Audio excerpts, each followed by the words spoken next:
Hey all, J-Man here. I just want to tell you about beardedshirts.com. It's a great place to get a lot of cool superhero shirts and other merchandise.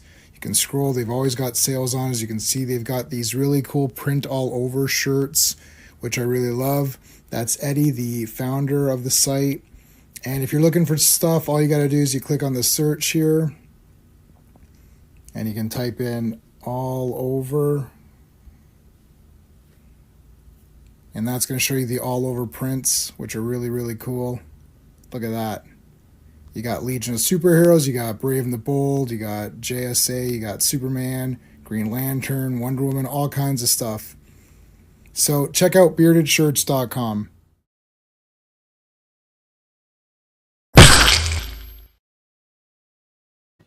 Hey everybody, J-Man here. What's going on? Let's talk about Superman, the trailer. So I posted a video on the trailer already. My thoughts. I thought I'd do an open mic. So let me get a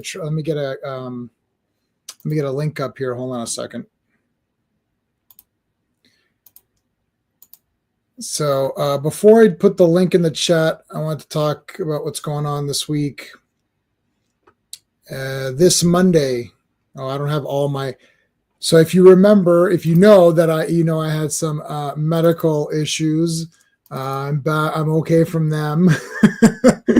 Let me just get my stuff ready here.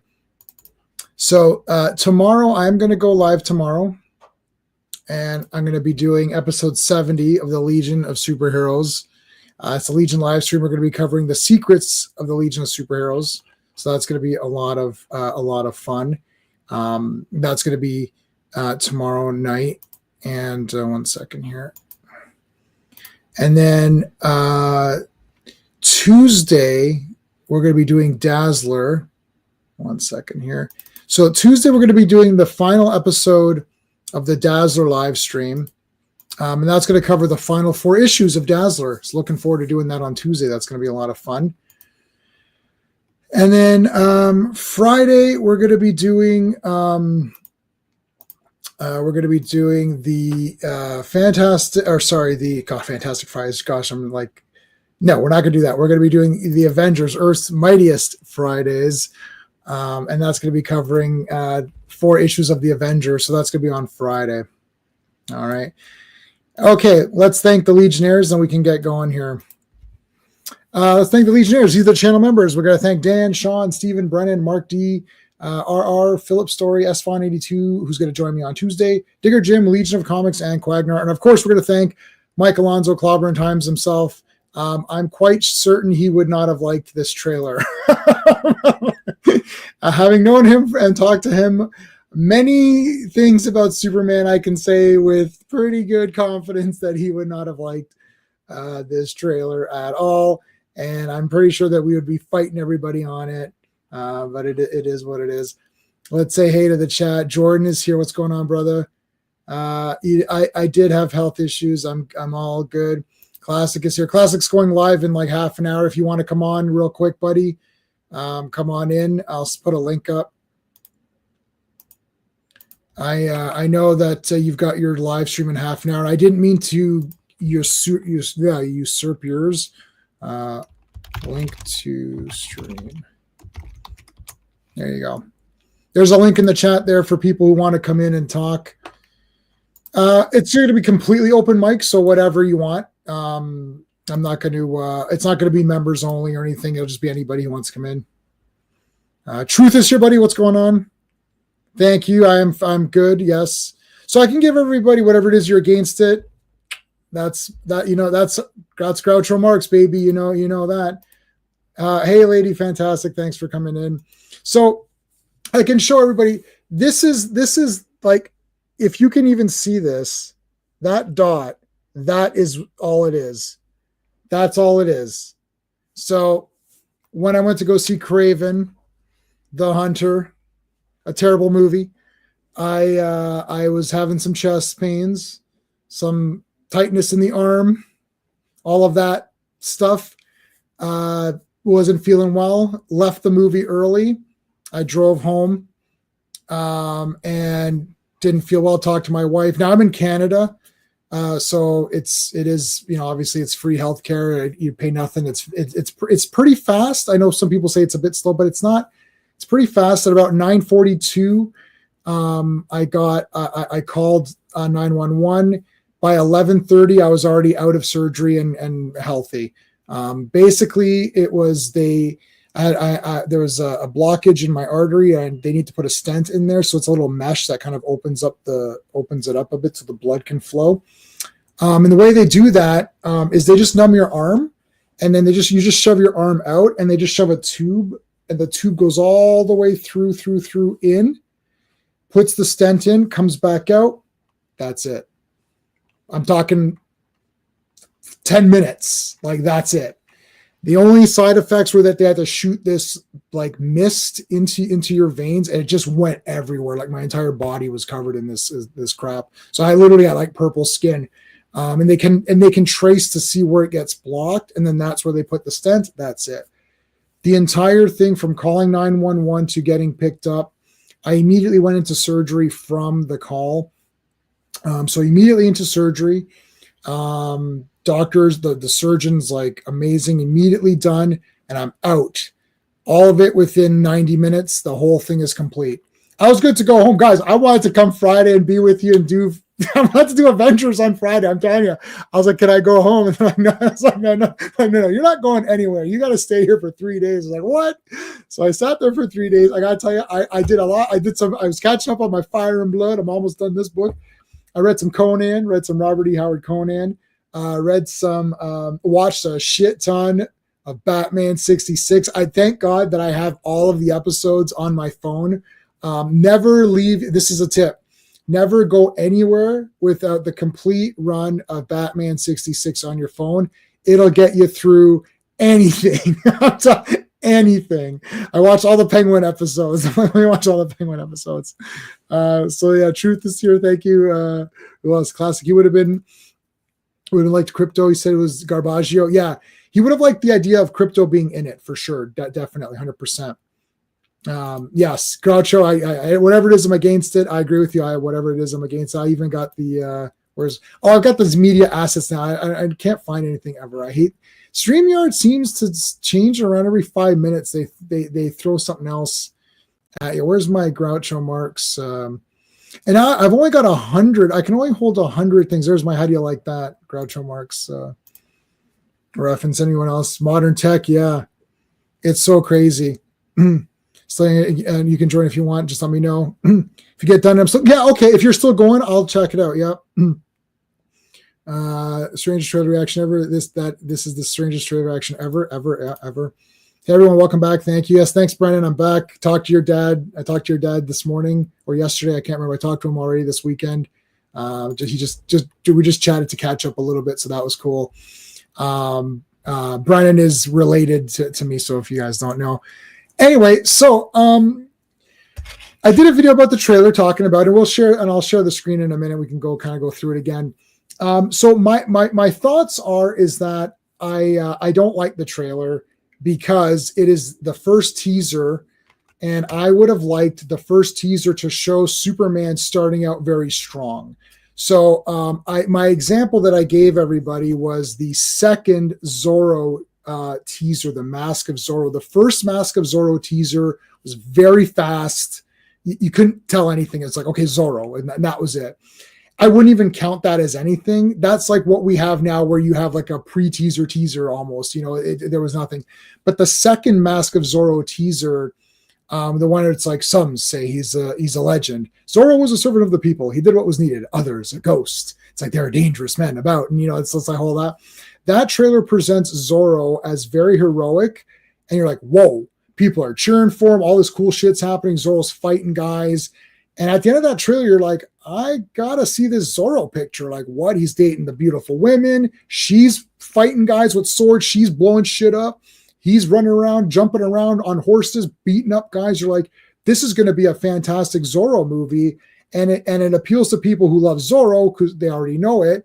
And people who don't know who Zorro is, who may have just heard him, they're like, wow, this is pretty cool. Like, what is this character all about?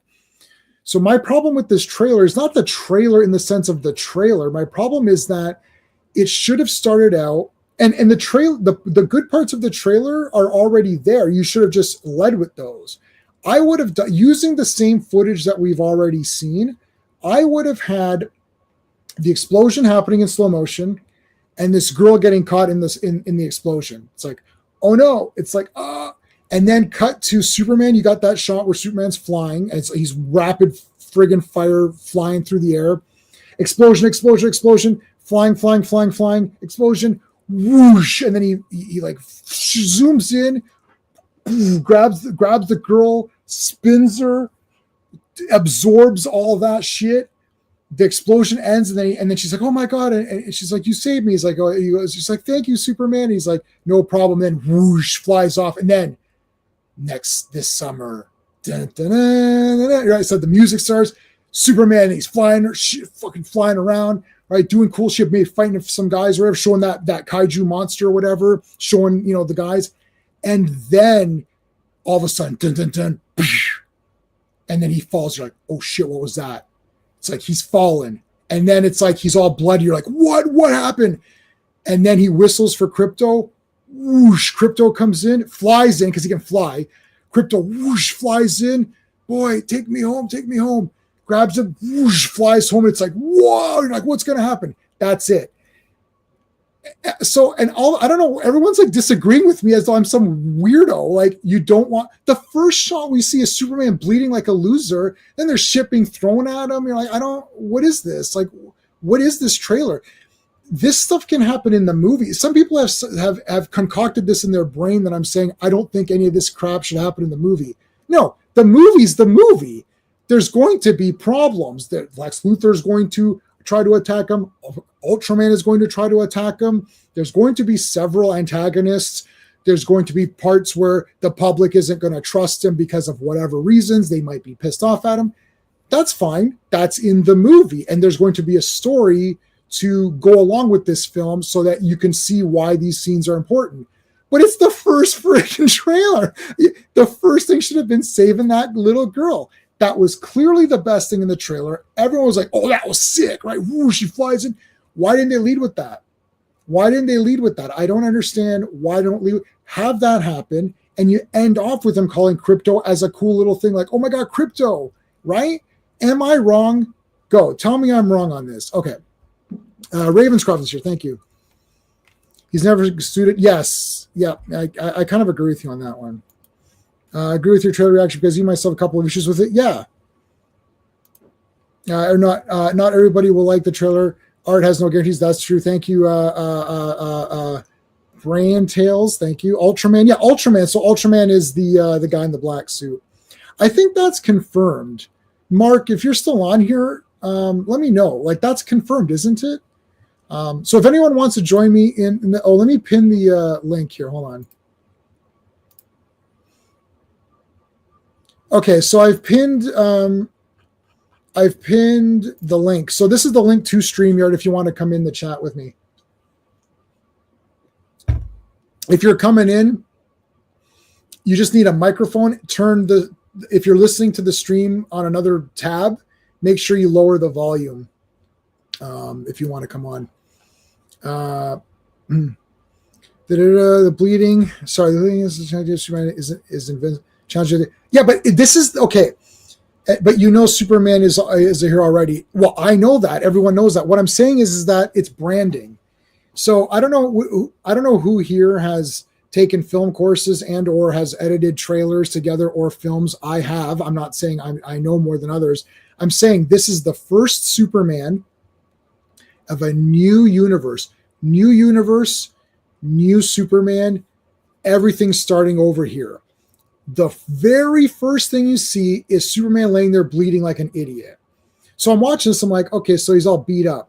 Then you constantly see him, either he's being sad, he's hugging his dad, he's getting a can thrown at his head. I'm like, what is this crap? And it's supposed to be building up. Like, the trailer is supposed to be building up to this big moment, right? Like, where it's like this big, huge moment. He's with Lois, he's kissing her. You've got that kaiju monster. There's like some energy pulses in the background or whatever. And I can't tell if other heroes are fighting something in that window. You see in the mirror in the window there. There needs to be it needs to start very strong. I would have just had him save the girl. Oh, let's bring in our buddy Cliff. What's going on? Hey, how come you're not here? Why don't I see you? Because there you go. You got to change the feed. There you go. That's better. I was like, why can't I see you? Cliff, what's going on, dude? Hello. How are you? I figured you need somebody who comes with some Superman insight to the table. I do. I need a Superman. Okay, so I don't know if you heard my very, very beginning, how I would have re-edited. Why is Superman beaten and bloody as soon as we see him? I heard that. Yeah, so my thing is using the same footage we have. You start off with like an explosion. It's like slowly, like, oh God, what's happening? Cut back, the little girl's there. Oh shit, the little girl. Then whoosh, you see all of a sudden, you see the red cape, that shot where he's flying forward. He's flying. The explosion's coming, it's coming.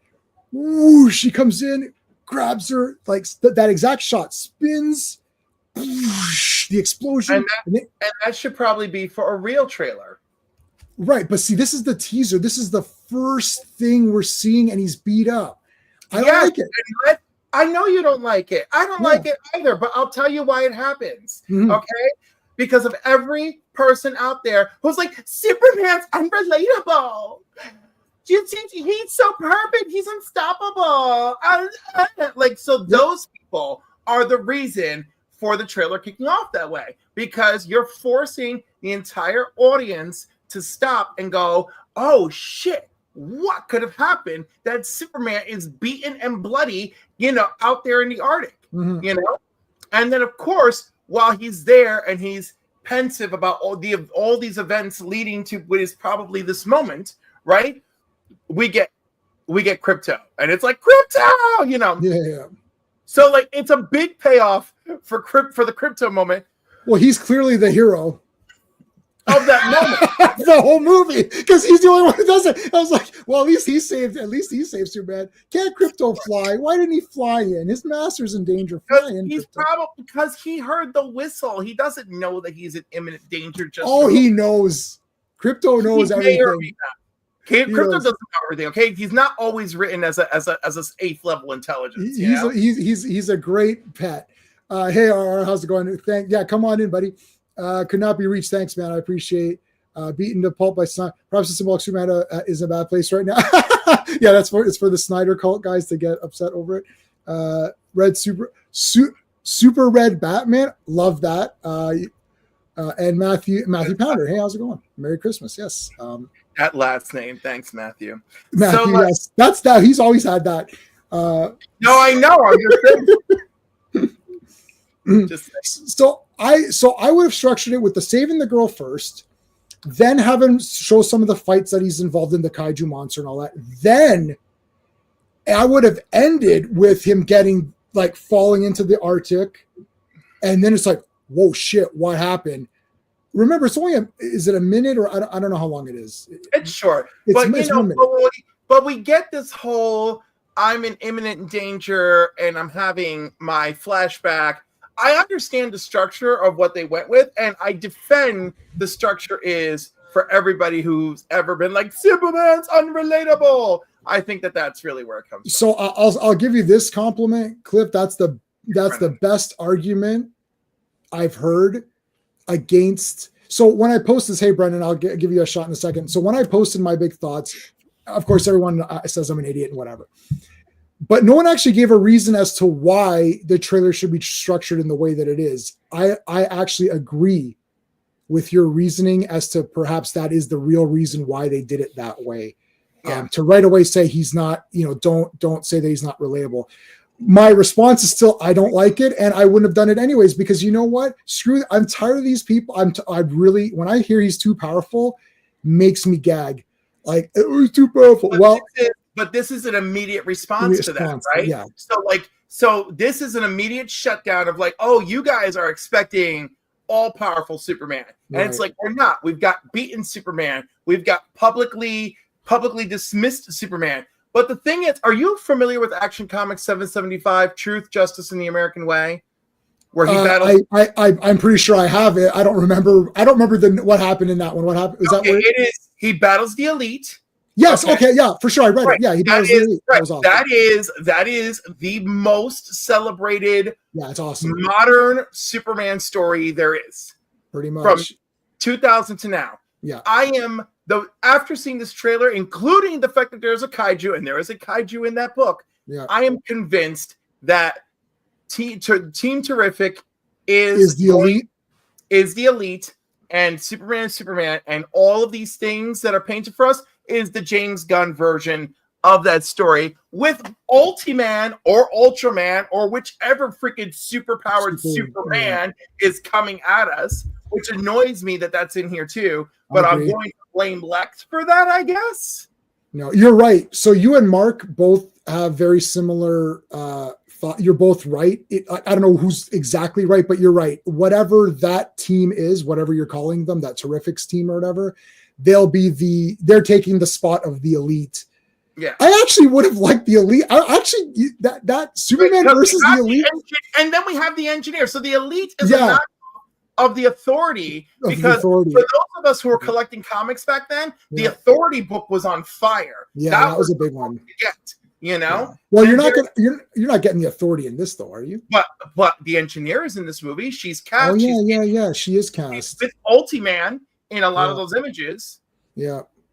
All right. Yeah. Okay. So but that is what's going to happen. He's going to made to not look as efficient or good, and they'll be like, "Oh, we prefer these guys." But I just don't want Mr. Terrific's guys to be the elite, because I don't. Well, no, because they're not going to go. They're not going to go that far, right? I don't think they're going to go that far. I think we're going to get to the point where whatever that thing in the sky is, they're battling and they're trying to manage it. But Superman is who we need. But that's not. But the world doesn't want Superman right now. Mark actually said this, right? And that's going to happen. Right, that's what's going to happen. And then when Superman comes and he is the hero everybody needs, we will get Superman back on top, and we will get Team Terrific to shift gears and be like, "Wow, maybe we should be following Superman." Right. You know, right. Maybe we need to take his lead. Right. You know. All right, Brennan. So Brennan, you know something about Superman, but not really that. So the last 5 minutes you have been completely lost. So I was just gonna say, as a filthy casual that knows fucking jack shit about this, it's fun to hear you guys talk and nerd out about it. It is good though, right? But I am on the other side that I'm like, what the hell are you guys talking about? Right. This is insane. Okay, so being you don't know anything what's going on. When you're first, because so my wife or whatever, she watched it, she like auto done, like the first 3 sections, like he's bleeding gross, like what is this? And she's like, yeah, I'm done, like immediately. My initial thoughts were, oh fuck, it's Hack Snyder, like we're going back to this. And especially throughout the trailer, you actually see that scene where he gets hit with the can and stuff, and there's the protest. I'm like, okay, are we really going down this route of hyper realism again? It doesn't look like it because, like you guys said, the kaiju's there. There is a lot of stuff that is very deviating from that Snyder formula. Obviously, James Gunn, he loves his ensemble pieces, right? Yeah. But I was kind of turned off as well. It's like, oh, okay, he's already battle damaged. The dog was cool, but I do agree with Jay. There should have been more him doing superhero stuff, like saving people. And hyping up, just the beginning, hyping it up again. A real trailer, I think in a real trailer, we're gonna see more of that. Also, I really want to know what's going on with what looks like Bosnia and the kid putting up the flag and be like, Superman, hear me, I was like, I'm like, okay. I liked the hey, how's it going, R? I liked the idea of the kid. Is that Man of Steel? No, get it off the screen. It's hurting my eyes. The best moment's coming. The absolute best moment in this film is coming. Where Superman stands by like an idiot while his father dies. Is that the moment? You and I have never been together on anything more ever in life. I don't hate the entire film, but I hate that moment with every fiber of my being. Here it comes. All right. No, don't me. Have sound. Hold on, but don't have sound, or that's gonna shut my stream down. No sound. Okay. No sound. Logan, thank you so much. I agree. I'm also excited to be talking about Superman again. So am I. That's the one. What do you think of the casting positive of Superman? What do you think of the actor? Do you think is a downgrade? Everything looks good to me. I love him. I saw him on that stupid election show, and there's even a moment where he's arguing with this boy in like the bedroom, and they're going back and forth. And he's like, "How can you talk to me like that, standing here looking like Superman?" And I'm like, "Yes, he does. Yes." And then the marvelous Ms. Maisel herself. Oh my God! From day one, I'm like, she looks like Lois. She looks like Lois. She's like Lois. Good. And then she threw in a splash in the trailer, a splash of Margot Kidder swagger, and I'm like, bitch, I love you. I love you for days. Yeah, Lois is amazing. She looks great. Let me give the thanks to buddy Logan here for the $2. Give it the Superman, you know and the Wonder Woman. How's that?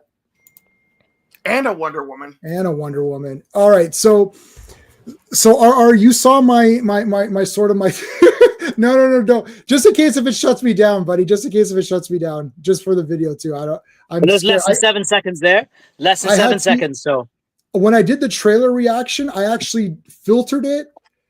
I made it like I chromed it or whatever, so it was like all messed up. I did all of that. It still wouldn't even let me pass the upload stage. It immediately nailed me. Like I was like, okay, so fine. So I can try to show like clips of it. Now that David Cornsweet was from Pearl, which is one of the, I don't know if you guys have seen Maxine, X, and Pearl in horror movies. I know I have. Nope. Yeah. I think Pearl was my favorite of those, to be honest, but I liked that guy. And then I was like, oh shit, that's Superman. Because I'd rewatched Pearl to see Maxine. And I was like, oh, that's the Superman guy. It's like, he's good. I think he looks okay. I think Lois looks good. You know, it's so funny because my 83-year-old mother watched the trailer, and the first thing out of her mouth was like, "I like him," and then she saw Clark Kent. She goes, "And I love that hair," and I was like, "No, I'm not with her on the hair. I don't like the Clark Kent hair. Can't do it. I do like a good hair, and I do not like the hair. I don't like the shaggy hair on this guy's." For me, I don't like the Superman hair is fine, but not the Clark Kent hair. Okay, wait, RR, what were your thoughts? All right. Well, I think Cliff's right about why the trailer is structured the way it is. Mm-hmm. That James Gunn's quite a confrontational person, right? So he's probably thought, the key criticism of Superman is he's overpowered. There are no challenges for him. He's boring, blah, blah, blah, blah, blah. Basically, everyone in the general audience who's never read a Superman comic, right? So address that in the very opening shot. I think that's actually quite clever, to be honest. And also Krypto. I'm a dog person. My dog's running around in the background. So Krypto is, that would have got me in the door for sure. I mean, I would have gone and see it anyway, but I'm more excited about it now to see Krypto. So I think the trailer, I didn't love it, but it wasn't bad. I mean, the thing is, I'm after Man of Steel trailers, and I love Man of Steel, but I admit it's about 70% good, 30% terrible.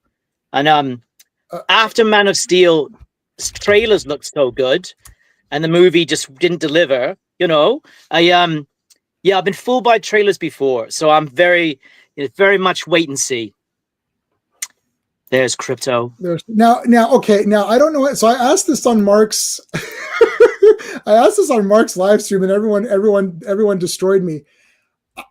I was just asking. I wasn't making a comment on it because I don't know if something had changed. But I saw Krypto in the trailer, and I was like, I don't think that's the same dog the same breed of dog that Krypto is. Different breed.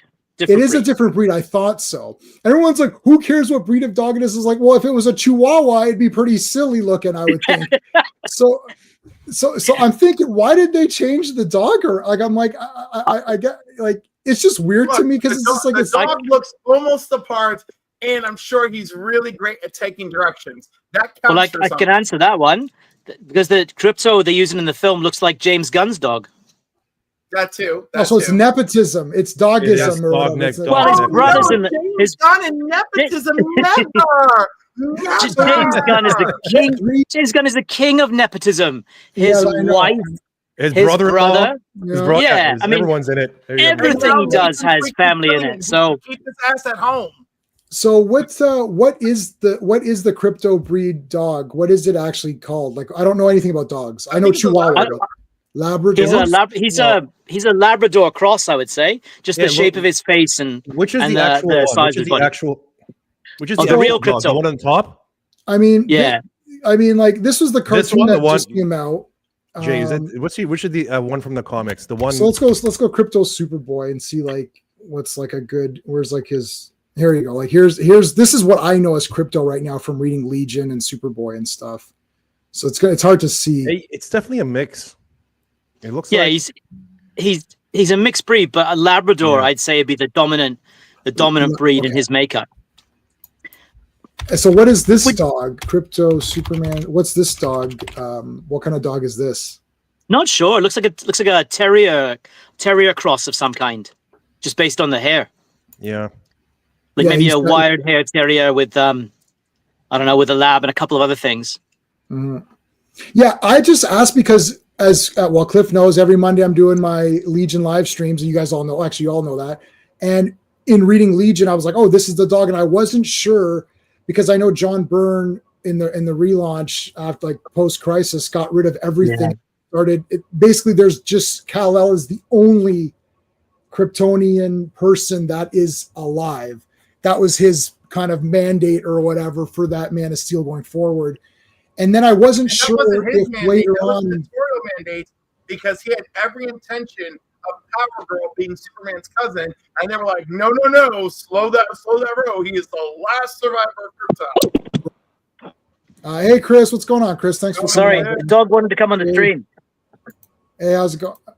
Oh, hold on. Dog wanted to come on? Where is it? Oh, my dog wanted to be on the stream. Oh, okay. There you go. He could be Krypto. He kept hearing us talk about Krypto. He was ready. Yeah, he was ready. Yeah. She can't be Krypto, but anyway. Oh, wait a minute. Hey, listen, you better watch yourself. You better watch yourself. It better be a white male dog or whatever. I'm going to misgender my dog. Unlikely. Hey, I'm going to make a call now.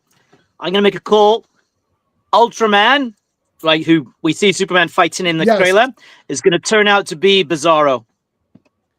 Well, yeah, it looks like it could go that way, which of course I find nauseating. Let's see. It's a clone. We know it's a clone of Superman, right? We presume it's a clone, but this could open. And the thing is, they put a mask on him, so it just keeps pointing to that direction. What do you guys think of the suit? Is a Superman suit? I think it's garbage. I wish it wasn't so New 52 inspired. It really annoys me. I don't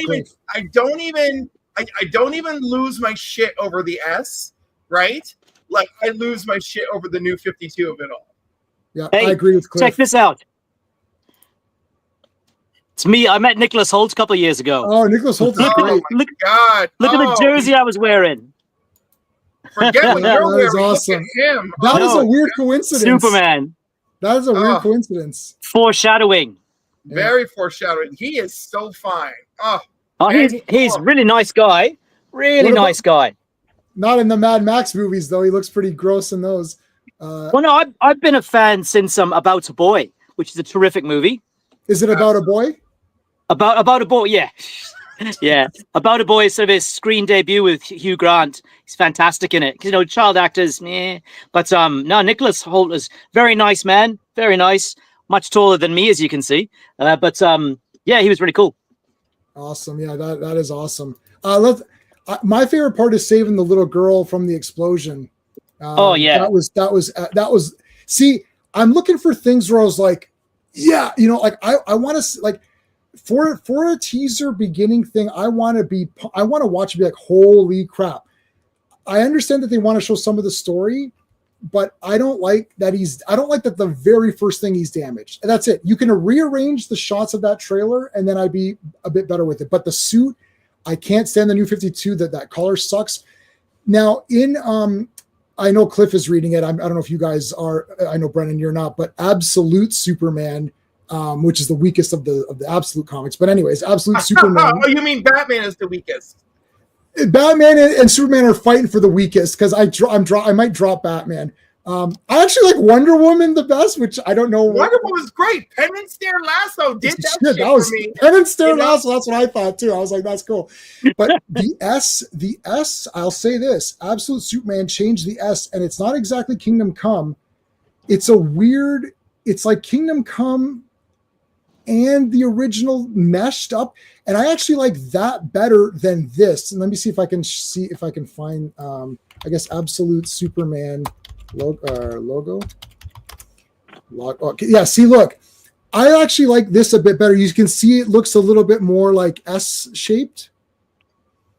So it's not exactly, because you got to pay, I don't know if it's Schuster or Siegel. I think it's Siegel. You got to pay Siegel's family to use that logo. So I'm sure that's why they're not using it for this movie.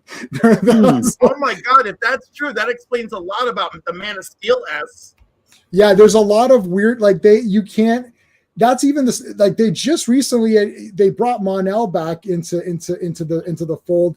They just showed, there's that issue of Action Comics where I literally almost dropped the comic because it was in Smallville with Superboy and Mon-El. I was like, what? I thought they couldn't use this anymore. I don't know the rights. We need, if Sean is able to make it tonight, he can explain the rights to me because I'm so confused on them. But I think there's something where they can't use the full, like the proper S. But I actually like this one better than the one they're using in this movie. But my favorite part was the girl being saved. Cliff, what was your favorite part? Digger Jim, hey. What was your favorite part of the trailer? Krypto? I mean, Krypto was, I really enjoyed Krypto, but it's Krypto. I'm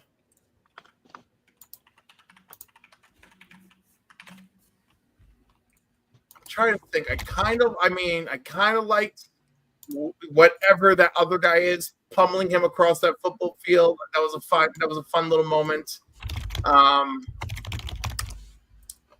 don't know, like him saving the girl was really nice, but it didn't feel momentous enough for me. Mm-hmm.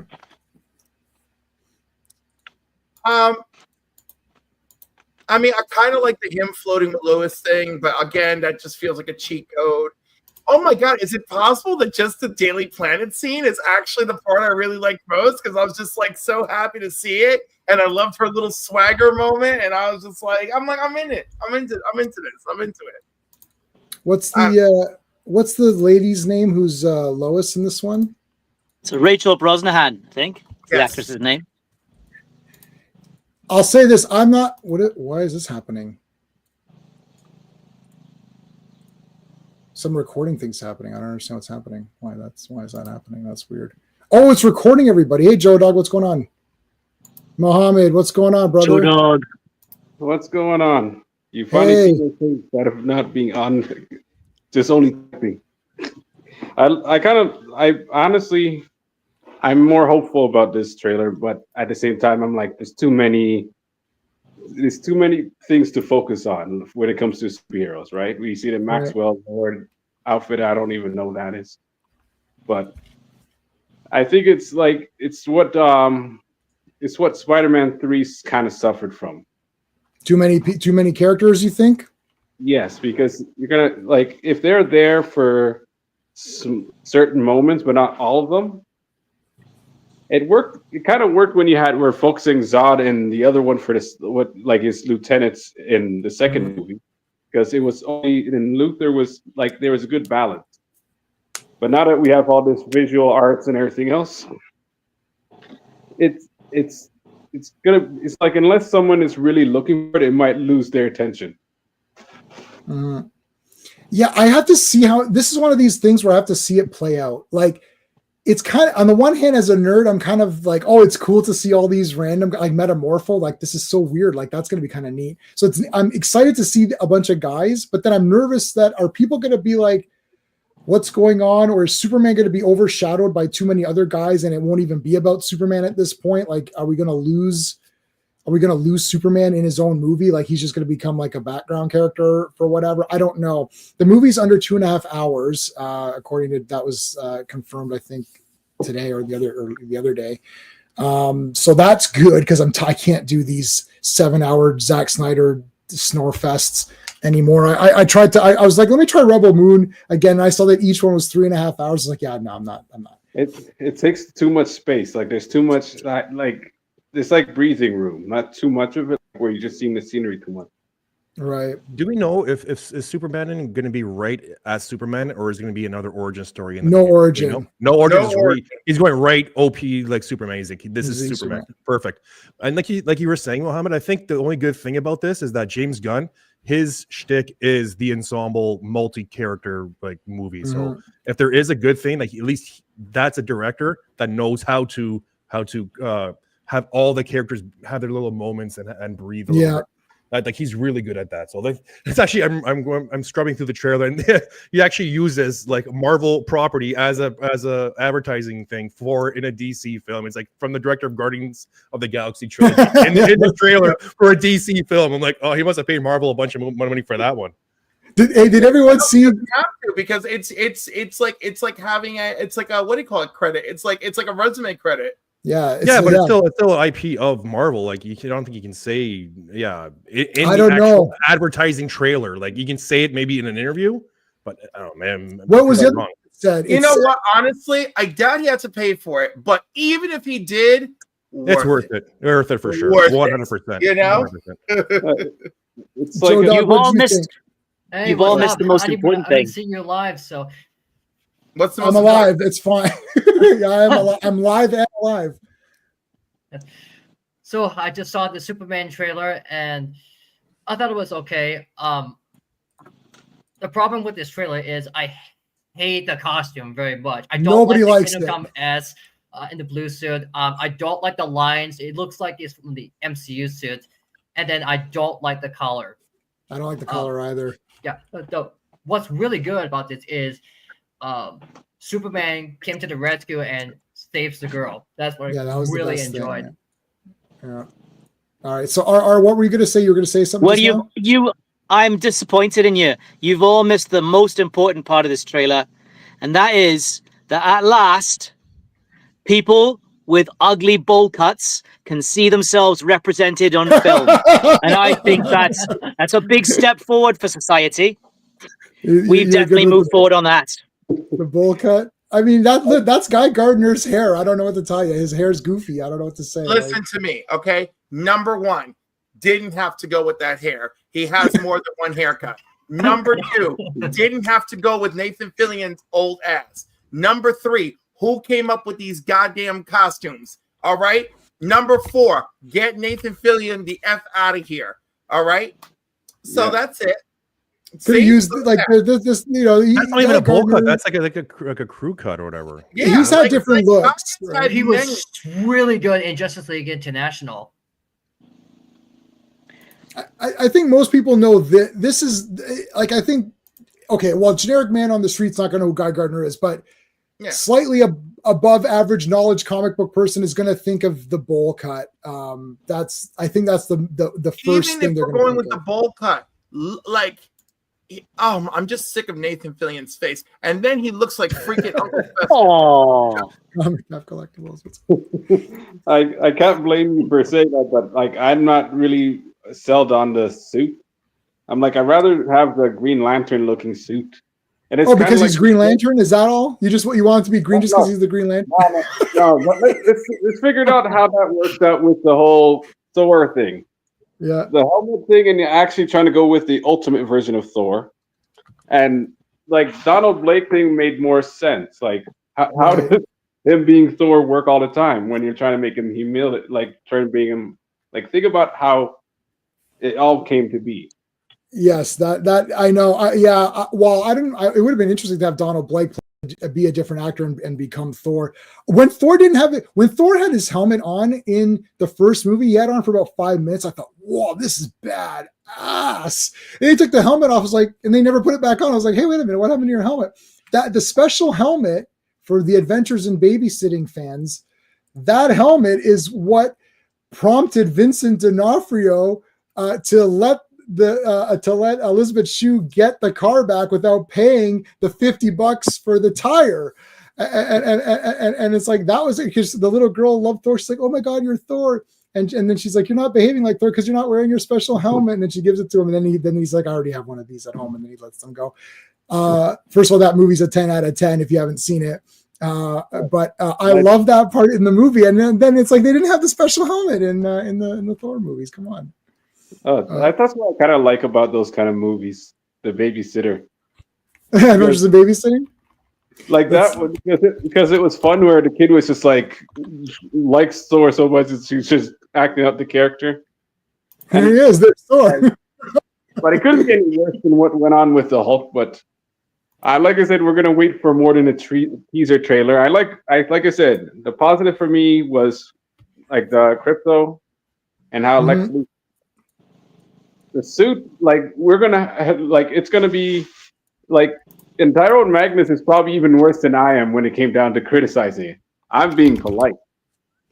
Like he's probably was worse than I am. It's like pajamas, being loose and not form fitting. The collar was in there, but I like the cape. I'll just leave it with that. But I like the change, and it's actually more positive. It's not as depressing as the Snyder ones. Yeah, I mean, I liked Henry Cavill a lot. As I actually liked, Jason Momoa is kind of miscast, and Ezra Miller wasn't Barry Allen. He was more, I don't know what he was, but he wasn't Barry Allen. But I like the three, the Trinity in as the cast in that movie, and Gal Gadot. The only two DCEU movies I like are the two Wonder Woman movies, which includes Wonder Woman 84, which everyone hates, but that's fine. I'll be alone. That of all movies that I have heard you tear down, that one somehow you found the way. I love it. I love it. I've probably seen it like eight. I love me some Cheetah in that movie, and I only wish that they had done her proper justice. Yeah, I don't know. I'm the only one. I'm okay with that. I'm content in being the only person. Well, I do have a friend who also loves it as well. But anyways, yeah. Remind me to send you some Duke of Destruction sometime in the future. It's great. I'll do a debate once about Wonder Woman 84 and why I like it. The thing is, the reason why I like it is because it's the reason why I like other stuff like Christopher Reeve. I love Superman 3 and 4. It's like if I see the character and I believe that person is the character, that can take me through any bad plot. So like if you think Superman 3 or 4, oh, it's cheesy, whatever. Yeah, but Christopher Reeve is Superman in my eyes, and I see him flying around. I believe that's the real Superman. So I don't care if, it's a bit 4 is a bit cheesy or 3 has some silly stuff. I don't care. It's Superman doing cool stuff. And Superman 3 has a lot of Superman action. And when he fights himself, it's so awesome. And I love when Clark defeats, Superman, then he puts the shirt and he's back. I love all that stuff, and fighting the computer is cool at the end. So, and in part 4, Lex Luthor makes a villain to fight Superman. Like that's right out of comics. It's so neat. It's just neat. I can acknowledge that the movies are not great films and there's problems with those movies, but I'm saying I like them anyways. I'm not saying that Wonder Woman 84 is a 10 out of 10 film. I'm saying I like it despite whatever flaws it has that I can recognize. I recognize the flaws, but I don't care because I believe in her and I believe in her and Steve's relationship. And I find it very upsetting where she has to renounce her wish. I feel bad for her at the end. She fights Cheetah. She saves the day with a superhero speech. She does a speech like, you guys can't, nothing in life is easy. The beginning's part cool with the little girl. And if you watch that beginning, the little girl Diana takes all the hard paths, and the second she takes the easy path and cheats, that's when they catch her and say, you cheated. And that's a lesson. I like that. I think all that's really neat. And I like the caution. Listen, the opening of the movie with young Diana is the best part of the movie. It's awesome. I love that. That little girl's who's the best DCEU character? That little girl. She's the best character of all of them. She's the only one who wanted to be a hero. Wonder Woman Part 1, where she's running around saying, I want to save people. I'm like, this girl's this is the best character. She's the best character in that entire Zack Snyder universe. And Cliff, if anything, I can say the only thing I was actually happy about was actually seeing Desaad and actually seeing Darkseid. Like I just sat there, right? Like that is as far as I would be like being happy. Like that is the closest thing we'll get to an actually evil character. for a while, because I feel like it's going to be a long time before someone actually does the fourth world. And Yeah, it's not it may happen. never happen. They It's never just happening. really struggle with those stories. Did you so quick plug, Sean and I and Clobberin Times reviewed all of the fourth world in order on my channel. It's on the playwist. Please make sure you check that out. Rest in peace, Clobby. Clobby would hate this trailer. I can guarantee you that. He would hate this trailer big time.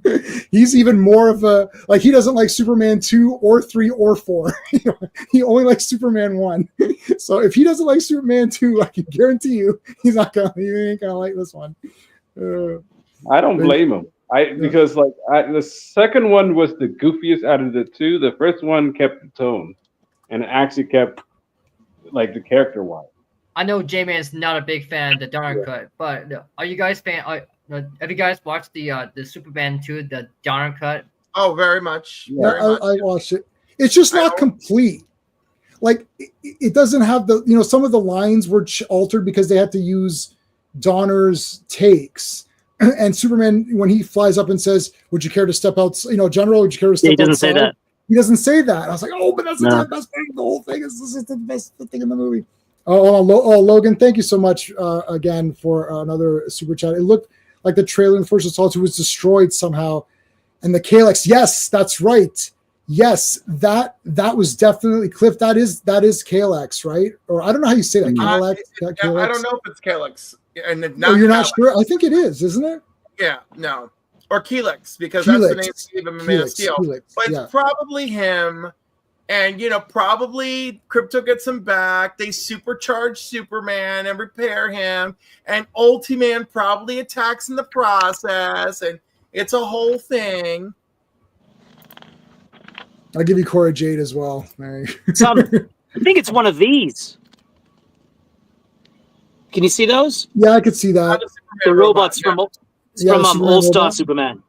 Yeah, those and that. By the way, those are just the Superman robots. Okay, Superman has had the Superman robots in many iterations. All Star Superman isn't particularly special for having them, other than he does use them. So I'll give him that.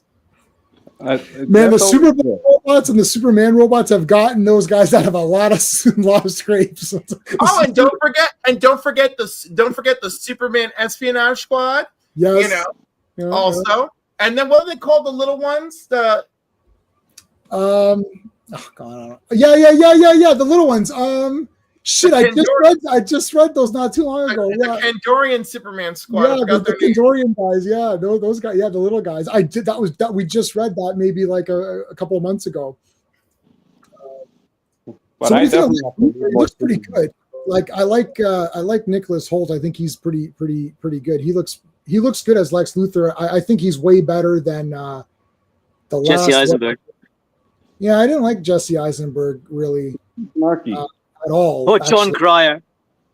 Or John Cryer. Like that's what Lex Luthor is supposed to be. Like I thought John Cryer's Lex Luthor was pretty solid, and it was a nice. Hey, let me make up for that terrible Superman movie. And by terrible, he means awesome Superman we call Part 4. Yeah. Why would you say that one's awesome? I will give you the vibe of like, well, it is Christopher Reeve. We get to see him in action, and he's hurling missiles into space and getting clawed by the nuclear man. Like, I'll hand it to you. But that movie isn't like, you named like so many awesome things right there. If you watch that film and you watch the scene and you were alive, and were you alive at the time? I saw it I saw 3 and 4 in the theater. I saw it in the movie theater with my mother. Yeah. I was 18 in 1988, right? Cold War was still a thing, right?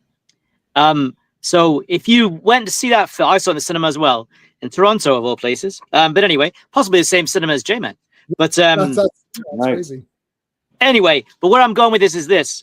If you watch that scene where Superman promises to rid the world of nuclear weapons, you don't get a bit emotional about it, then you've missed the point of Superman, really.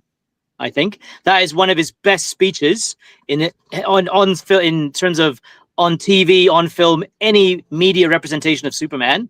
His speech at the UN is what, Darth Vader agrees, is what he's all about. right? That speech is just brilliant. And Reeve sells it 100%. And that redeems the movie. I mean, there's lots of crap in it and it's goofy as, but that speech alone redeems the film. I completely hear you. Child me is on board with you, right? But reality, what is that movie's just not great. I'll never forget. I left the movie theater and my mother said, "Oh my God, what was the plot of this movie?" Like, that was my mother's reaction after, of course, taking me to see it, right? And then she took me to see Masters of the Universe. Oh, right? 10 out of 10. And she said, "Do you understand now? Do you see that this movie had a plot?" Like, those were her reactions to seeing those two movies. Now, I will tell you this. My mother thought that Nuclear Man was absolutely gorgeous. My mother also thought that Dolph Lundgren was absolutely gorgeous. So there you go. She likes the tall, blonde, muscular guys or whatever. Yeah, Oh, no, she is like, where'd they find pretty guys to be in this movie? Well, Masters of the Universe Dolph Lundgren's really smart too. Dolph Lundgren is a very clever man. He won no points with my mother on his mind. She was trying to pinch his brain. Pinch his brain. I'm positive. I'm positive my mother can outmaneuver him. So Truth was saying that he doesn't think there's been any great Lex Luthor. The thing is that Lex Luthor from the Reeve films, that's still more like the old school Lex, right? Because once John Byrne came in and then they did that whole thing, they had to update Lex from mad scientist Lex to your sort of kind of industrialist. Yeah, industrialist guy. Which I think is like, okay, I think that's fine. I don't think, because I don't think that's a big deal to change that guy around a little bit to make it retool him a bit, because really Ultra Humanite was the first Superman villain, because I went back and read from #1 Action Comics. And I was like, hey, is that Lex Luthor? Oh no, wait, that's Ultra Humanite, which is basically like the same. I don't know if they just confused those characters and then just said, oh look, it's another bald guy. How many bald guys is he fighting? And apparently Superman hates people. And then they made Ultra Humanite into the white ape looking thing, which is obviously the cooler version. Don't forget he was the actress too. Don't forget those. Ultra Humanite went a few rounds, people. He became popularized as the white ape. As that white the thing. The Stargirl TV series actually used every iteration of him, and I loved it. They even did the actress version. I'll give them credit for that. So I bought the first 2 seasons on Blu-ray, which I have not watched yet, but season 3 is not on Blu-ray, so I don't know what's going on. When I get it all, I'll watch it. I still have to watch Superman and Lois 3 and 4. I'll watch those when 4. Well, 4 is out soon, so I'll watch all of those. Well, I was gonna say, I want to know if you are one of the grown-ass men crying at the end of season 4 of Superman and Lois. I want to hear about it. No, I don't think I'll cry. I don't like season 2. I was like, there's a lot of crying by the Superboys. Who am I like? When they're like saying who's going to the dance and stuff, I was like, is this really happening right now? I was like, can we get back to Superman doing stuff like? So the Godzilla syndrome followed Superman and Lois. I love Godzilla is awesome. But it is no, you know what I mean. Like, where I don't know if it was the Legendary films where you were saying, I don't want to see the humans, I want to see the monsters fighting. But I think the most effective Lex Luthor was the animated series. Clancy Brown. What about for Brown? One guy was putting in a comment, and I know which one he was talking about. If anything, the comic book wise, I'm still a rookie. Mm-hmm. Just what is it? The Sandman arc, and what is this? And I'm on 244. Well, the Sandman stuff is awesome. For Superman, you're talking about, so like 233, 234, 35, 36, there's like something like that, right? Yeah. So I literally have them right there. So I'm at 244 now. Oh, awesome! So you may have surpassed me, and you may have surpassed me. I think you maybe not. You're surpassing me soon. So I mean, I liked. I don't know which Lex Luthor. I'm looking forward to Nicholas Hoult because he looks better, and I know he's like everything I've ever seen him in. I've liked him, so he's got that going for him. Corn Sweat, I've only seen Pearl, and he's a completely different character in that. So I mean, it's hard to judge him on based only on that. Lois Lane, I've never seen her before, but her like she looks like she looks like a Lois Lane. Like if I think of Lois Lane and I see her face, it's like, yeah, that like she looks good. I actually thought even Superman and Lois Lane looked pretty good too. This is what Superman 2025 Lois. Tyler Hoechlin was a very good Superman.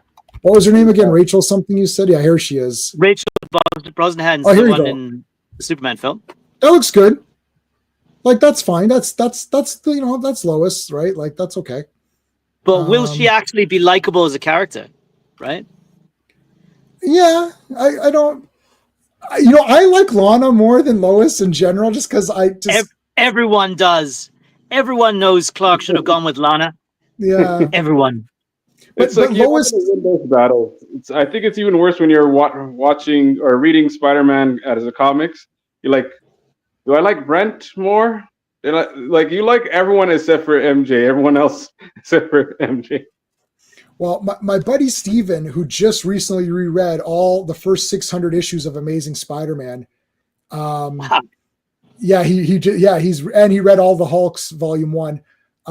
He says that Mary Jane is very important, though. He goes, when you're a kid reading it, you like these other characters, but Mary Jane, like he really does need her. If you're actually like kind of deconstructing the comics, it's like she's important to have in his life or whatever. So I haven't read enough Spider-Mans and not recently to make the. I remember as a kid thinking I didn't like Mary Jane either, but I mean, it's just random, right? Like I didn't really think. I would have to read issues with her in it to accurately judge. I know Liz Allen already, and what is it? Brent?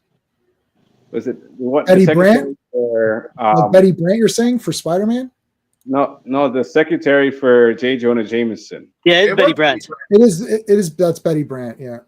Yeah. So I'd have to do more. I have to really get my opinion out there. But if it came down to Batman or something like that, I can go around in circles because I've read a lot, and I'm still going through Neil Adams stuff. Awesome. The movies do MJ quite a disservice. All the movie adaptations of MJ make her a very unsympathetic character. What, really? Much more so than No the comics. way. What are you talking about? I liked it. You're talking about Kristen Dunst? I liked her, man.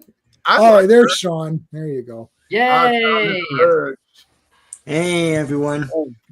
Sean, I know Sean's going to rant on this, but before we get, you're already laughing. I know. Before the Sean rant, no, you know what? I liked Kirsten Dunst in the Spider-Man movies, and not only that, I was kind of with her on Spider-Man 3, where he kissed. She's okay. I'm not really a fan of Kristen Dunst, Mary Jane. I'm more of a fan of Mary Jane in the Spider-Man comics. Mm-hmm. How many Mary Janes were She there? fed the flames of a love triangle that fucked up. Oh, pardon my language. That messed up both Harry and Peter's lives. She's a terrible character. Mary, she was of no assistance to him whatsoever. No, Spider-Man's not making a commitment to her, man. What's she supposed to do? I don't know. And she's a terrible singer. Her lunch with Harry was fairly innocent. Like, what are we talking about? Tell me what's she didn't going on. realize the wild shit that was going on between the two of them. Peter didn't realize the wild shit that was going on between the two of them. Mary Jane just playing the field. Yeah. But no very little time for Mary Jane. Let me tell you something. I went to go see Part 2 in IMAX, right? Yeah. When it released, and everyone's on the screen, and I could see Tobey Maguire's scars on his skin. I could see all the melanoma on Aunt May, but Kirsten Dunst, her skin was flawless in every scene. And I was like, this is amazing. I was like, this is how they casted Mary Jane. They're like, this bitch has flawless skin, And and then of course, my hetero friends are like, I would have preferred Famke Jensen. I'm like, what? He should have gone. Should have gone with the Ukrainian girl who made him cookies. Where were Mary Jane's cookies? Come on. Yes. That future black cat was very adorable. I'm sorry she never got to become Felicia Hardy. Yeah, she never went anywhere with her thing. Yeah, she was a no. Yeah. I'll say this: when I first saw the Spider-Man trilogy, I was like, Mary Jane. But then I watched it a bunch of times since. And Spider-Man 2 is a masterpiece. But I don't know. I liked her. When he was like, she's like, oh, that was our kiss, the upside down kiss. I was like, that was their. I don't know. That was their kiss. I was kind of on it. I'm sitting there like I'm kind of on Mary Jane's side. I don't know. And I don't know, Sean. Are you pro Mary Jane? Or we never talked about Sean and I in our 25 years of friendship have never discussed Mary Jane in the films.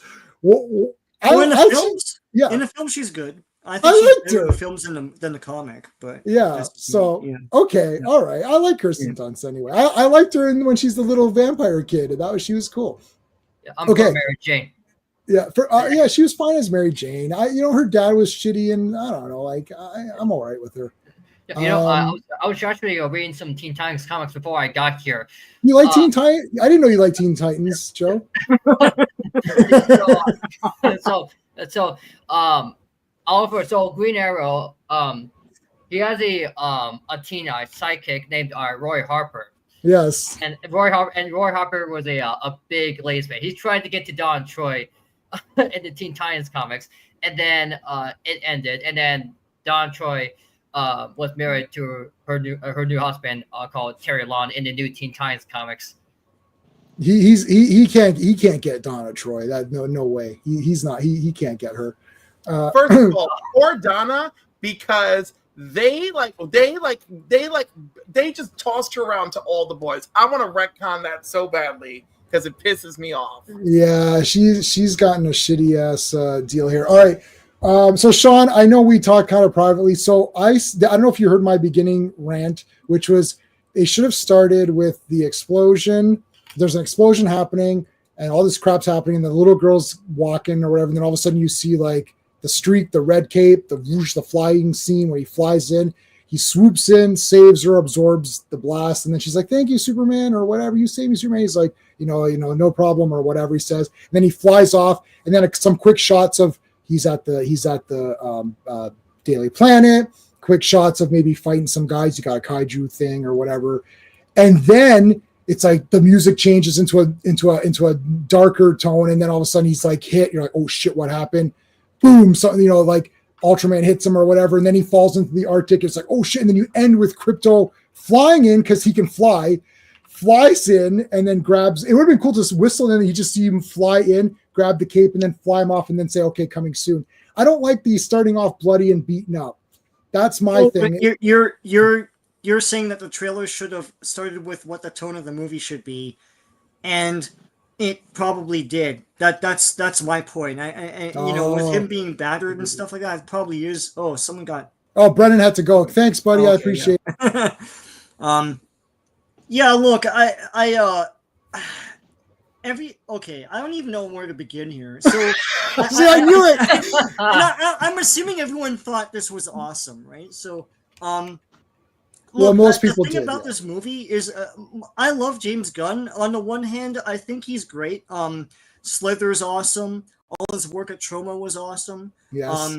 I love Guardians of the Galaxy. I really, really, really love Part 2. I'm the only one on Earth, it seems. I like Part 2. A lot of people find fault with it, but I think it's fantastic. Yeah. 3's okay.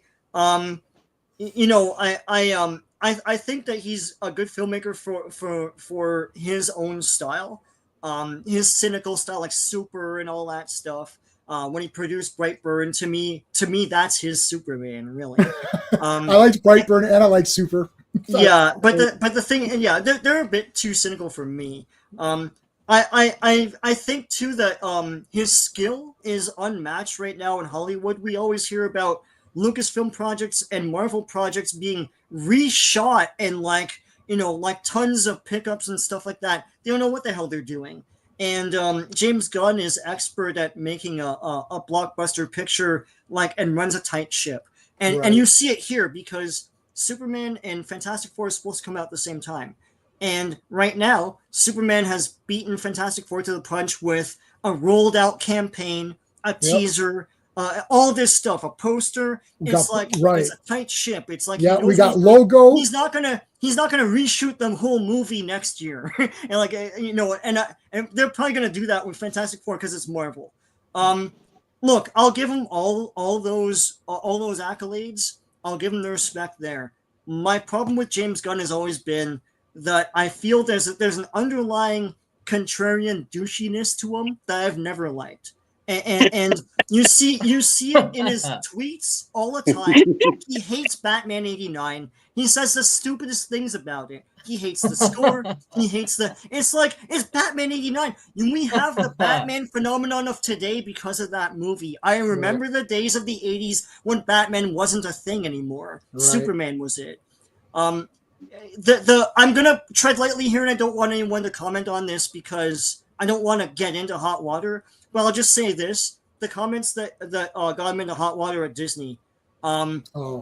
He made them when he was like 38. He wasn't like a kid. He was a grown-ass man, and he's always had this penchant for trying to impress people like he's a 15-year-old or something.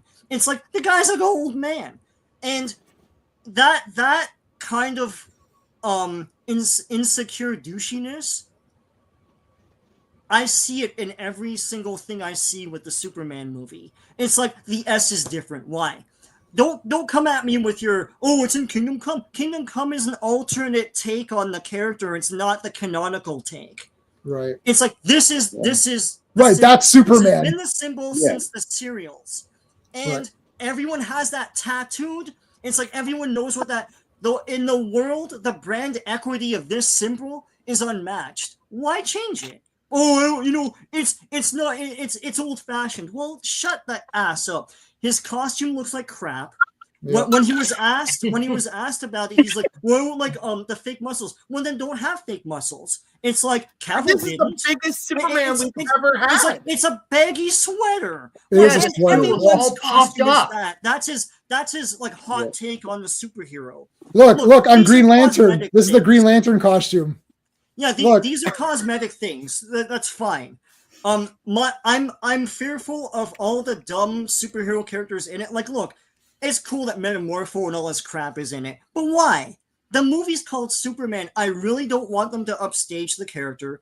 I don't want a Superman to job to them. I would prefer they all job to him, but then again, then you're screwing those characters over. Why? No, but I think that's the direction the movie's gonna go. You know? I really, really, really, really hope so. But like, I don't think they should have cluttered this character with all these other characters in it in the first time out. That should never have happened. It's like, I feel that's a holdover from the old DCEU days. I'm cautiously optimistic. I want this to be like, if they're showing in this trailer he gets beaten down and all that, I want it to be a Rocky movie. He gets back on and he fights the good fight and he wins himself. I don't want Metamorpho and Mr. Terrific and all that stuff lending him a hand. No, he's Superman. He should be saving them. This movie's called Superman. So look, and the other thing too, and I'll say this overall with Superman, I don't know why Hollywood can't understand the character. It's like every time they make a new Superman movie, it seems forced and strained. It's like it doesn't. They don't come at it with the same energy as the comics. It's like in Superman Returns, he fights Lex Luthor. That's it. It's a modern day movie with modern day special effects, and there's no Metallo. There's no nothing. It's just Lex Luthor. In Man of Steel, he fights General effing Zod from Superman 2. Why not Mongol or Brainiac? Why would the imagination of this character be? Well, let's think low, and now he's fighting Lex Luthor again in this movie. And I think they're saying that their take on Ultraman is he turns into Bizarro or some stupid shit. Right. I don't know. No one really. I haven't found hard evidence on what the hell this guy is supposed to be, because he could be what's his name from New 52. Right? Or it can be Ultraman and we're hiding his face because it's going to be the same actor. Like, it's just so annoying. But my take on that is, why be coy? Why, like, I was expecting like the poster to be like Superman going toe to toe with Brainiac. Like, Yes. I think the public at large is hungry for Superman's rogues gallery to be now shining on the big screen. And it's like Batman's got his time in the sun for 30 years. I think those words are a bit much. There is no public at large when it comes to Superman and his rogues gallery. There should be, though. There's just us. Yeah, there should be, but it's just us, right? You know, I mean, like, shit, I want a Batman movie where he's fighting Gentleman Ghost just because Batman's so out of the moment fighting Gentleman Ghost. I love that, you know. But anyhow, like, I really feel that this is about pulling the story from Action 775. I really think this is about that. Yeah. This is him. So I'm sure it's just gonna be. I'm a little bit afraid of it's just going to be exactly what I'm afraid it's just going to be.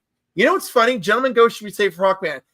Gentleman Ghost and his history with Hawkman is much more modern than people think. His history, it goes deeper with bats, which is shocking to me. And I've only recently discovered. But back to Superman. I'm with you. And but look, there's a lot of things here that he could be doing for the right reasons.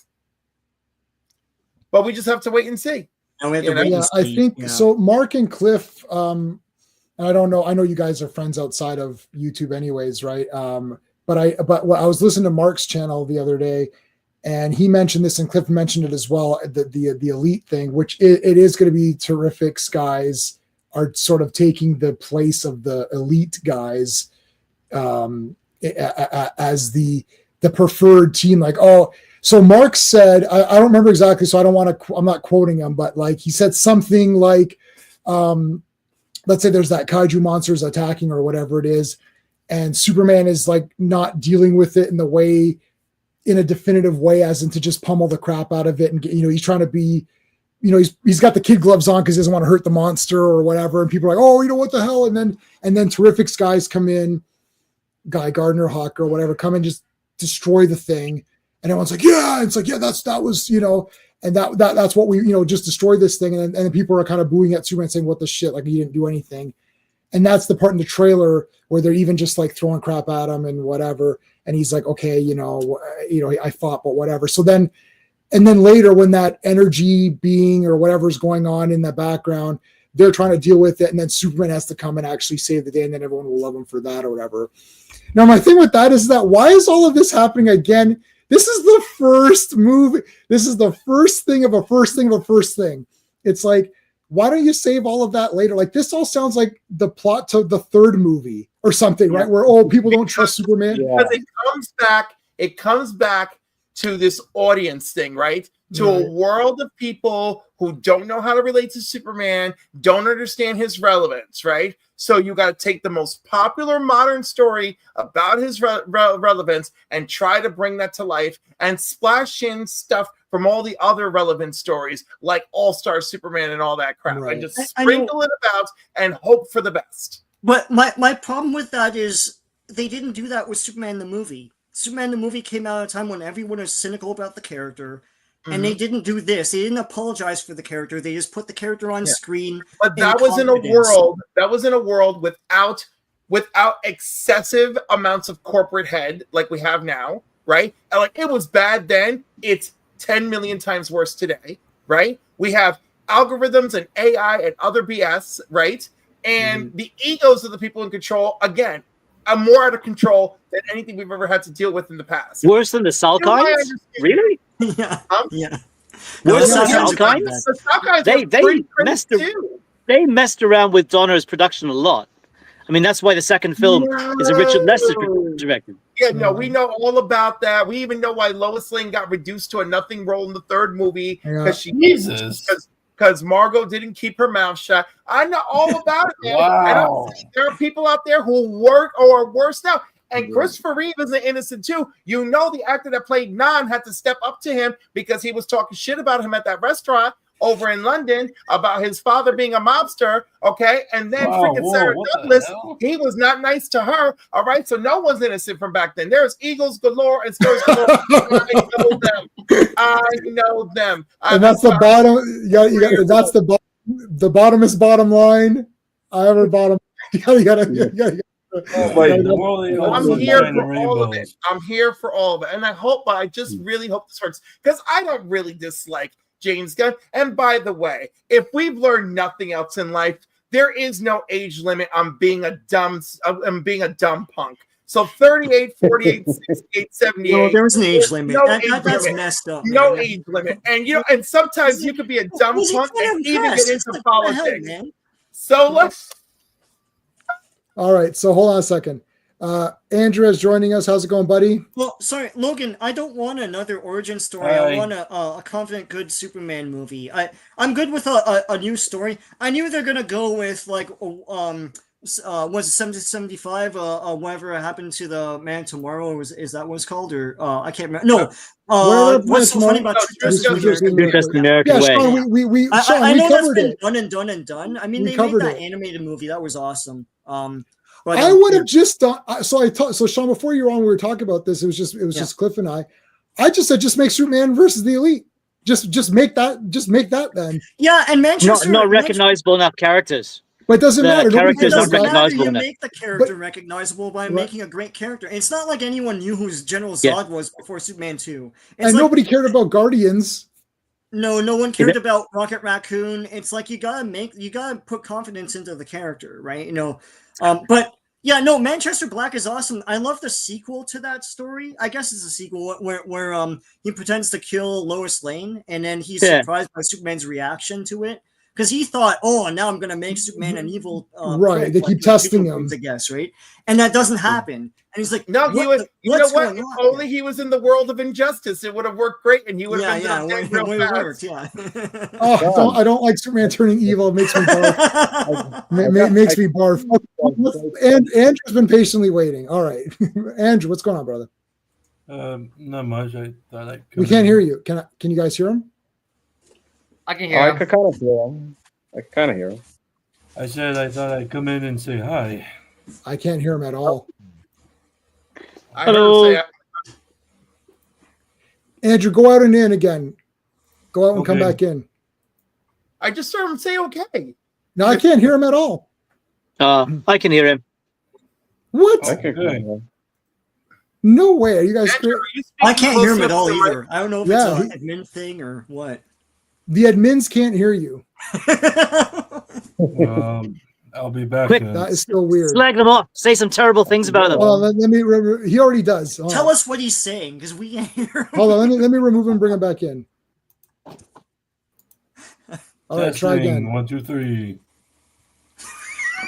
Wow, that's so weird. I can't hear him. Okay, Andrew, go out and come back in. Okie dokie. He just said okie dokie. Okay.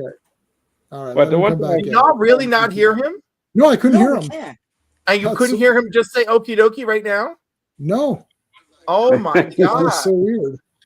That's a little That's a shame. extra weird. That's actually Because weird. Okay, he he's back. just revealed who really shot JFK. Translate for him. Hello. Yeah, I can I'm hear him good. now, I yeah. can hear you now. There you go. The wonders of You're coming technology. through. There you You're coming through Yeah, you much better. As I was saying, Did you change your did you change your background? You don't have your Spider-Man poster anymore. well, I changed it just for this thing we're talking Oh, about. okay. But I meant in your actual place. You usually had Did you have well, Spider-Man yeah. posters? Yeah, Oh no, you still have the Spider-Man posters. Okay, they're still there. Yeah, they're there. Yeah. Okay. All right. So did you like the trailer? What were your best parts? What were the parts you didn't like? I did like it. I thought we're going back to Superman being a symbol of hope again.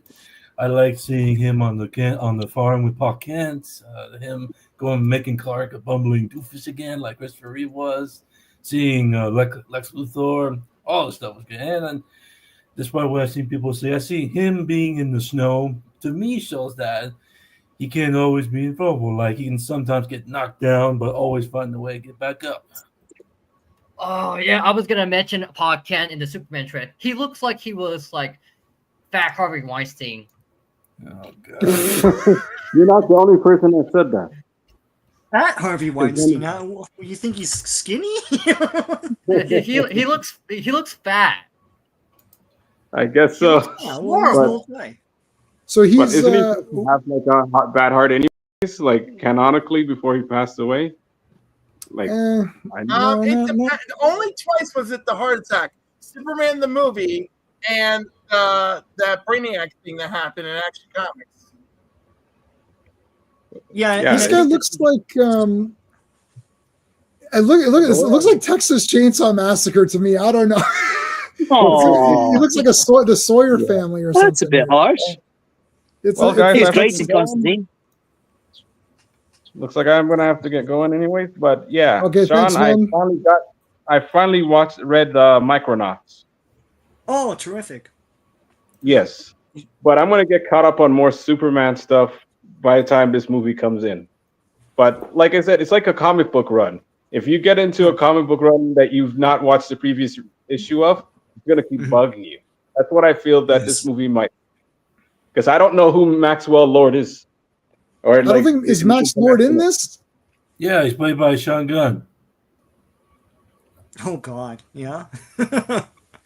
What a surprise! What a shock that is. It's going to be confusing me. It's like, who is this guy? Why should I be afraid of him? I know who Lex is. Now I get all these random normal people confused. Is Maxwell Lord the guy that was created by Jack Kirby, or is that no? Jack Kirby did from Superman and Lois. The guy Morgan Edge. Morgan Edge is Jack Kirby. All these random businessmen guys, I always get them confused. Okay, we literally talked about this I always get them confused. This is brutal. The last time Sean and I spoke, we literally spoke about this. Edge. I really loved in I don't know, the Superman Triangle era where the big reveal of Morgan Edge was that he was Lord Satanist. I thought that was pretty great. Yeah, and in Superman and Lois, he was the brother. He was the brother of Superman's brother. Yeah, that was a bit silly. That was a bit weird. That was weird, yeah. But yeah, so that's Morgan Edge. Maxwell Lord is the Pedro Pascal character from the acclaimed Wonder Woman 84.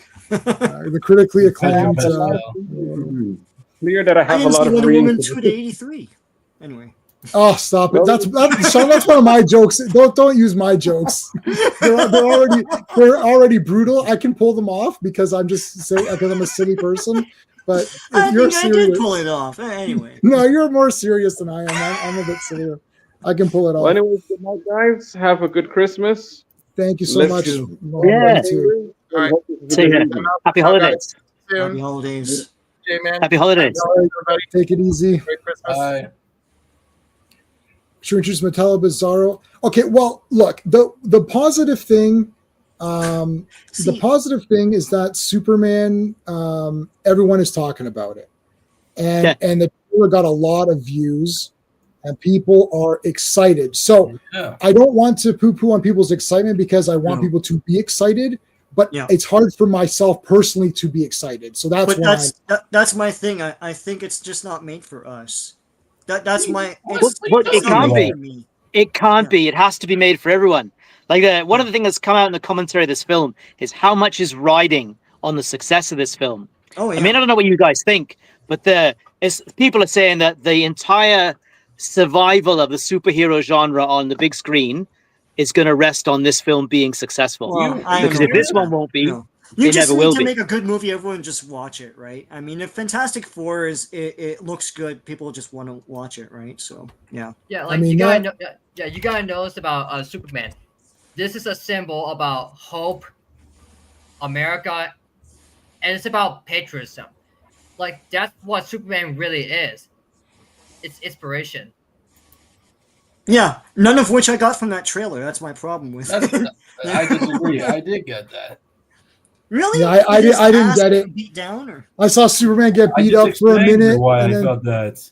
People throw cans at his head. Yeah, I'm like, and then he flinched. He flinched because cans can hurt him. I guess I don't know. He wouldn't have even known that he always has to be invincible and nothing can hurt him. because nothing can hurt him, except for in the movie where you show how something gets hurt him. The thing is, I think a lot of people, Cliff did come up with a couple of very good points that I'm actually going to remember. Have you seen the time that during his fights, people actually knock him to the ground? Yeah. Yeah. Well, he got knocked to the ground in Superman 2 100 times, and he got thrown into shit all the time. That's my point. Logan is here. Oh, look. Hey, what's going on, man? What's up, guys? Hey, how's it going? I'm okay. You? I'm good, thanks. Good. I'm trying to follow it's hard to follow the comments sometimes, to be honest, because like you're getting into a conversation and people are just whipping by. So you liked the trailer or you're cautious? What's the thoughts? Overall, I think it was good. Sweet. And I personally like the suit. You like the suit? Okay. I don't know. It's something. It's kind of like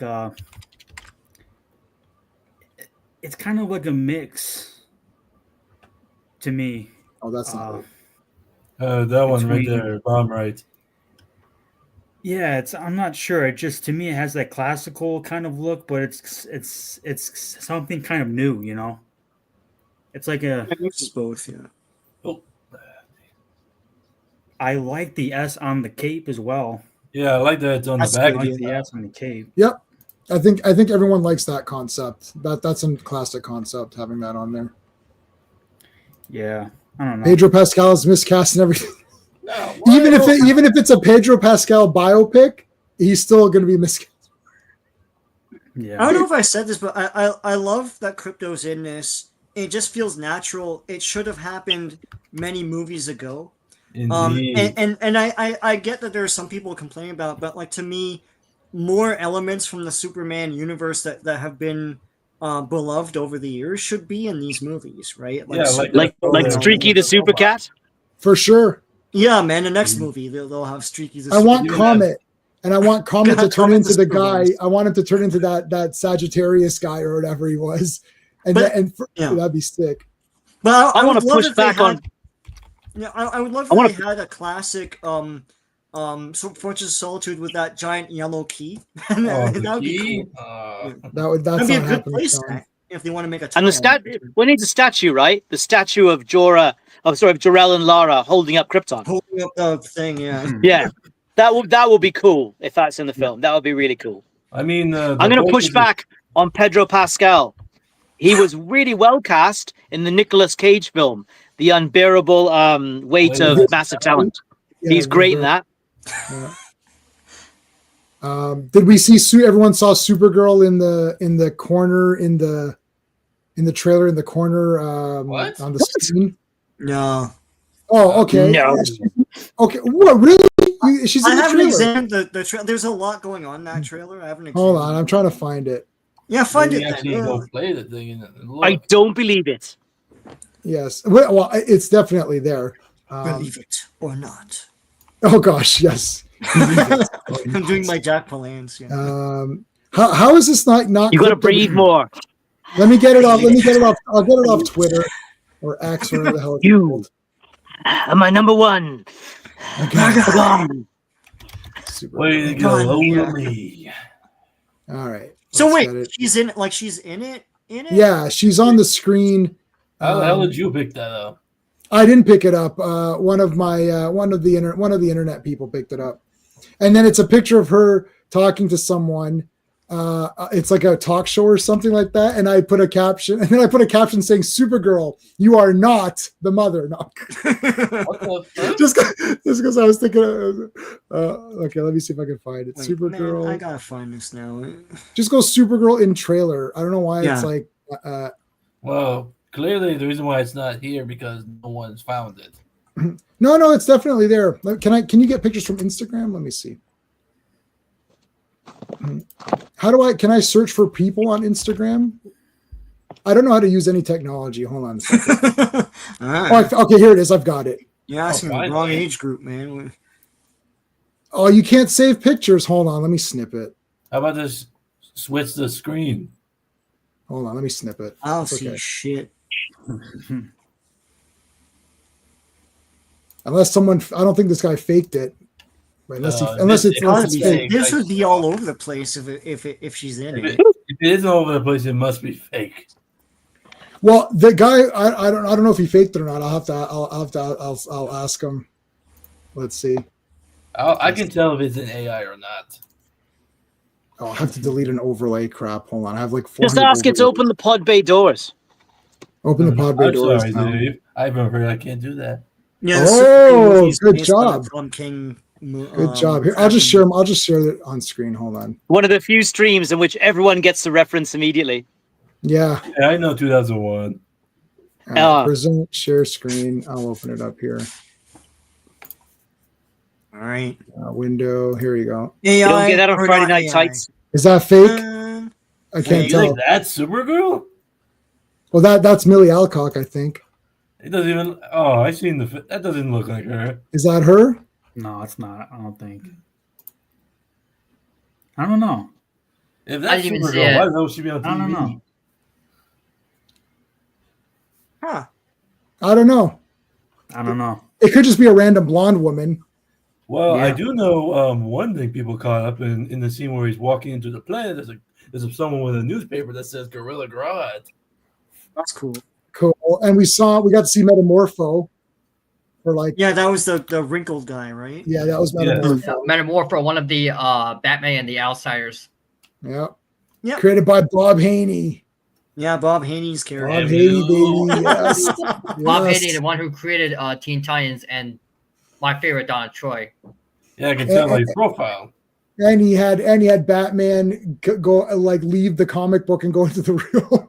he had criminals take Batman out of a comic book and fight. You're like, oh, okay. Wait, Bob really? Haney's the best. Wow. Yeah, Bobby did a bunch of those streams. Also, Batman was really hard on Dick Grayson in the comics. And by hard, you mean? Where's my? There you go. Yeah, so maybe that was fake. I don't know. I feel like that maybe was fake. I'll have to look and see if that was if that was fake. Hold on a second. It's a bit sad that the CW actors, some of them like Grant Gustin and Melissa Benoist, never really got a chance to at least feature in some of the movies. Dude. Isn't that enough? What do you think of Millie? I don't know about Millie Alcock, to be honest. I really okay. So to me, you have a soft spot for the CW one. Not bad. I thought she was awesome. Like Melissa as a visual representation of Supergirl, this looks like Supergirl. Yeah, but not the show was piss. Yeah, the show was a bit crap, but she was great. Crap, yeah.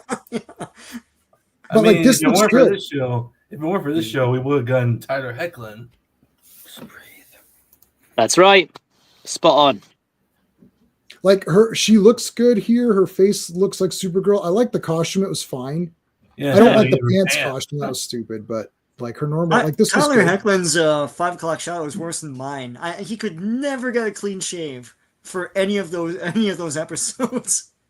And even when they did the comic adaptation, they had a big 5 o'clock shadow on his face. I agree with S the Max Fleischer suit with the black emblem. I hated the Snyderverse, so that's my take on that. Everyone did, dude. Sean hates the Snyderverse. R likes some of speaking it. for me. Zack is not very good with Superman. Jack would have been better. I like Man of Steel, but yeah. Yeah, Zack would have been better with Batman. Yeah, BVS is one of the greatest high-budget bad movies of all time. Oh, there we go. It's amazing. Kevin Smith. God. Kevin Smith summed up Batman vs Superman perfectly. Have you heard the Kevin Smith comment? No. Batman versus Superman answers the question we've all been wanting to know: what would happen if Batman and Superman were effing a-holes? What? Listen. Both. Kevin Smith, look it up. Listen, Kevin Smith can take a long walk off a short pier. Okay, yeah, we don't like Kevin Smith. I'm anti Kevin Smith from the He-Man stuff. I'll never forgive him. That's just it's too late. But also, He loves every movie and cries over it. That guy's opinion isn't worth anything. He loves every movie that comes out. Oh, it's the best movie ever. It's like, yeah, whatever, buddy. You didn't cry at all. Like, man, I don't cry at anything. It has to be something You're really. joking. You must have cried something. No, I cry at epic things that happen, like when in Transformers, Rodimus Prime opens the Matrix. I was like, yeah, that was awesome. I don't cry at this bullshit stuff where it's like nothing happened. Oh, Martha, it's just saying words. Like that's not a thing to cry. That's terrible. It was terrible. I can't. I've seen that film. I saw the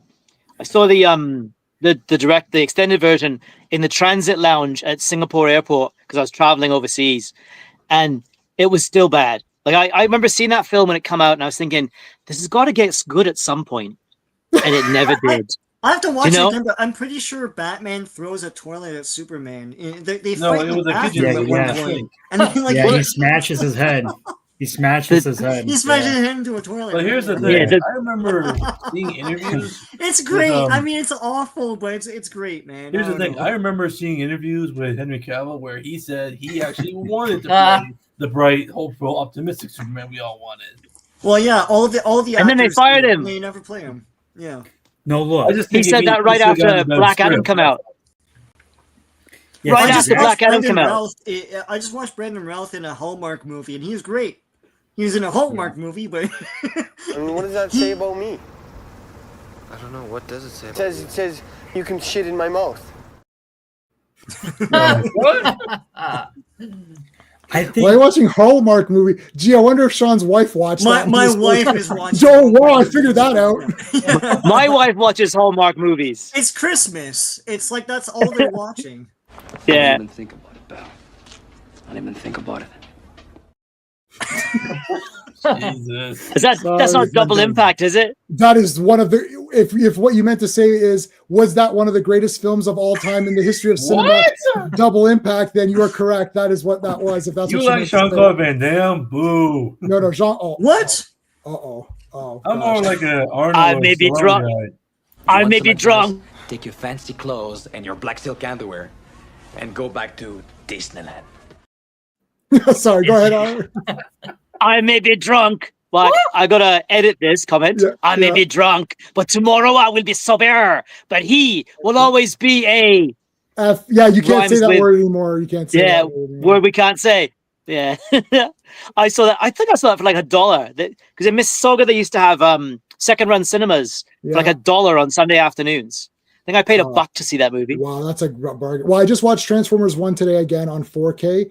Awesome. It is the best movie of the year, if you don't count Diener 89, which of course is my Or personal Deadpool favorite. Wolverine. Deadpool Wolverine is also very good as well.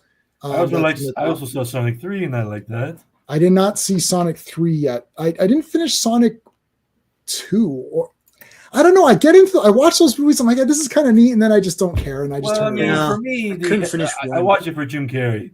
Yeah, I like Jim Carrey. He's good. Keep it light. Yeah, I agree. Keep it light. So you know what I would do for the Batman? I've been thinking long and hard about this, and everyone's going to laugh, but I'm telling you, this is the way to do it. The next Batman movie, Truth I'm going to is horrendous in movies he used to study. What is it? It's horrendous movie. Oh, Truth. Stop it, Truth.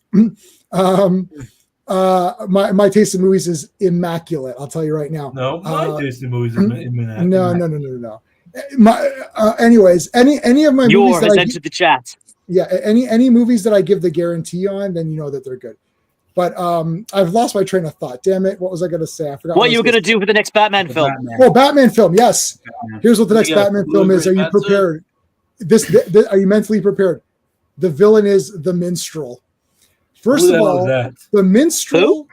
The Minstrel. Van Johnson played him in Batman 66. Yeah. The Minstrel storyline in Batman 66 is awesome.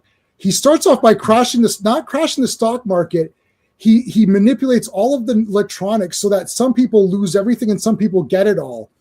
And his whole thing is that he's going to create earthquakes using like energy if they don't pay him a ransom, and he can manipulate stocks. He can do whatever.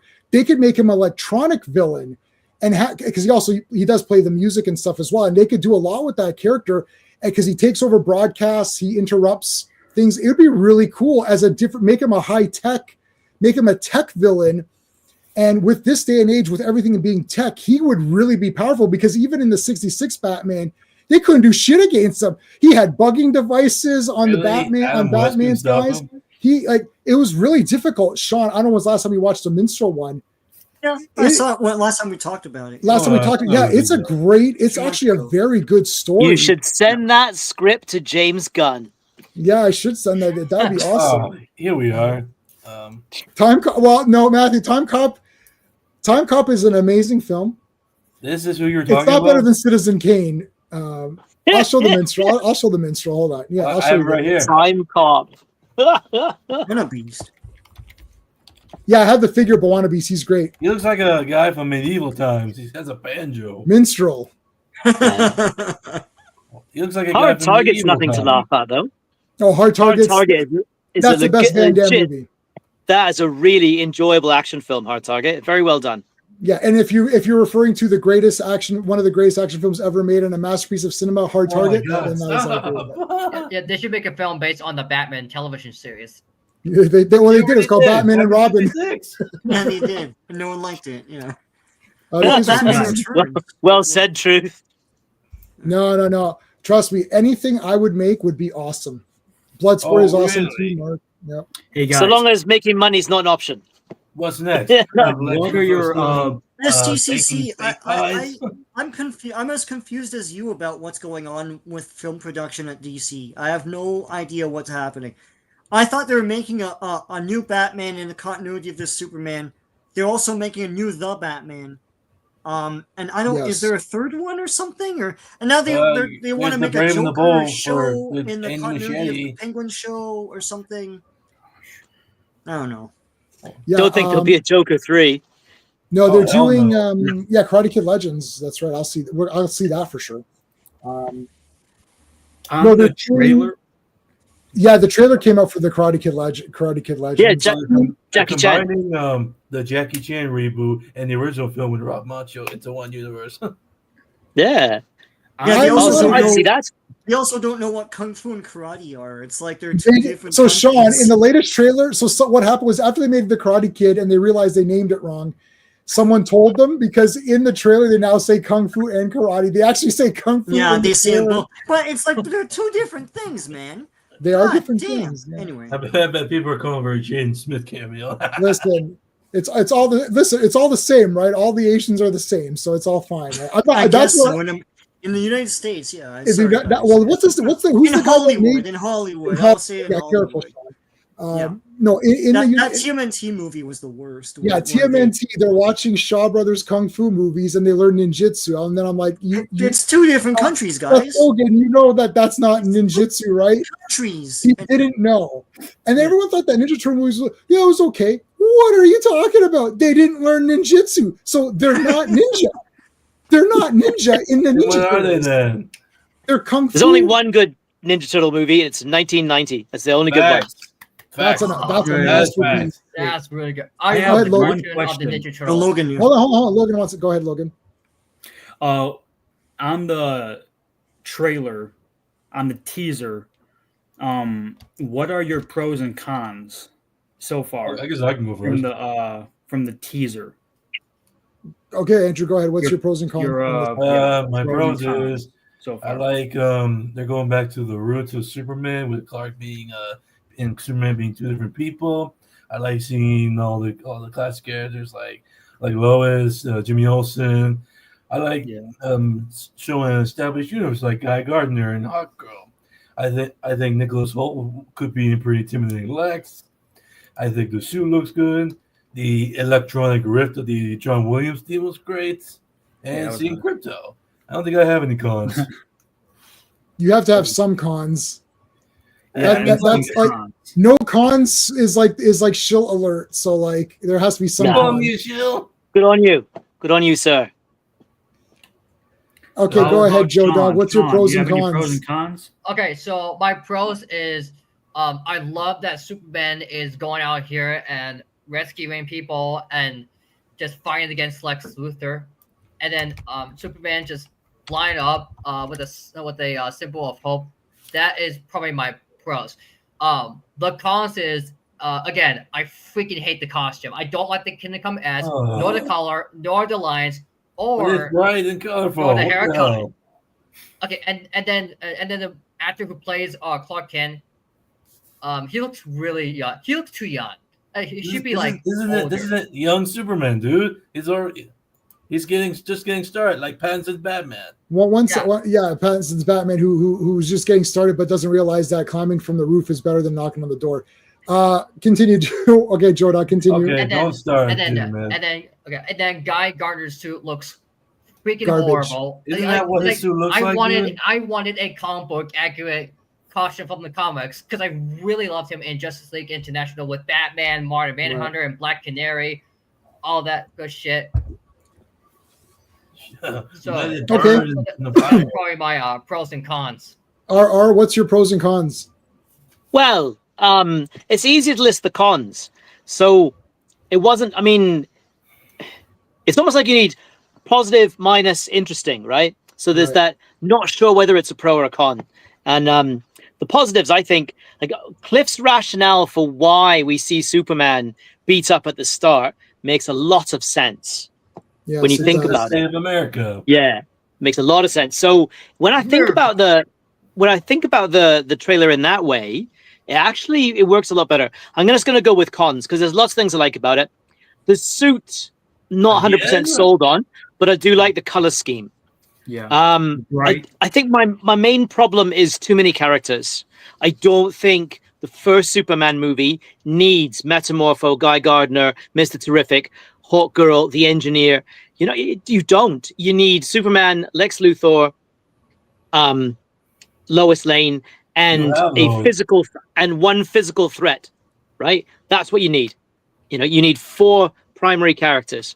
You know, and one of them is mostly the physical threat, which I'm convinced is going to be Ultraman's going to turn out to be Bizarro or a version of Bizarro because the evil Superman clone is just a Bizarro. It's a Bizarro riff. So, but I think, yeah, there's lots more positive than negative. Not sure if the electric guitar version of the classic theme is great, but it's great they acknowledge the classic theme, right? It's garbage. Like acknowledging the Williams music means that we may get the Williams theme in the film, and that's got to be good. Yeah. That's my single favorite, bar none, piece of music. And my will, it says that when I go into the oven to be cremated, that they play the Superman march. You know, it's my favorite piece of music. It's probably my favorite piece of music, but I would want the Conan theme played for my cremation because then that would fit because they're forged in the sword, and then I want to be forged into the sword that they forged in the beginning of Conan. That'd be the best. If I got cremated, I would have them play like the Danny Elfman Spider-Man theme. Yeah, that's good. That's the John Williams Superman theme instead of the electric guitar Superman theme. Like I don't like the electric guitar version. It sounds like Guitar Hero or something. All right, Sean, pros and cons.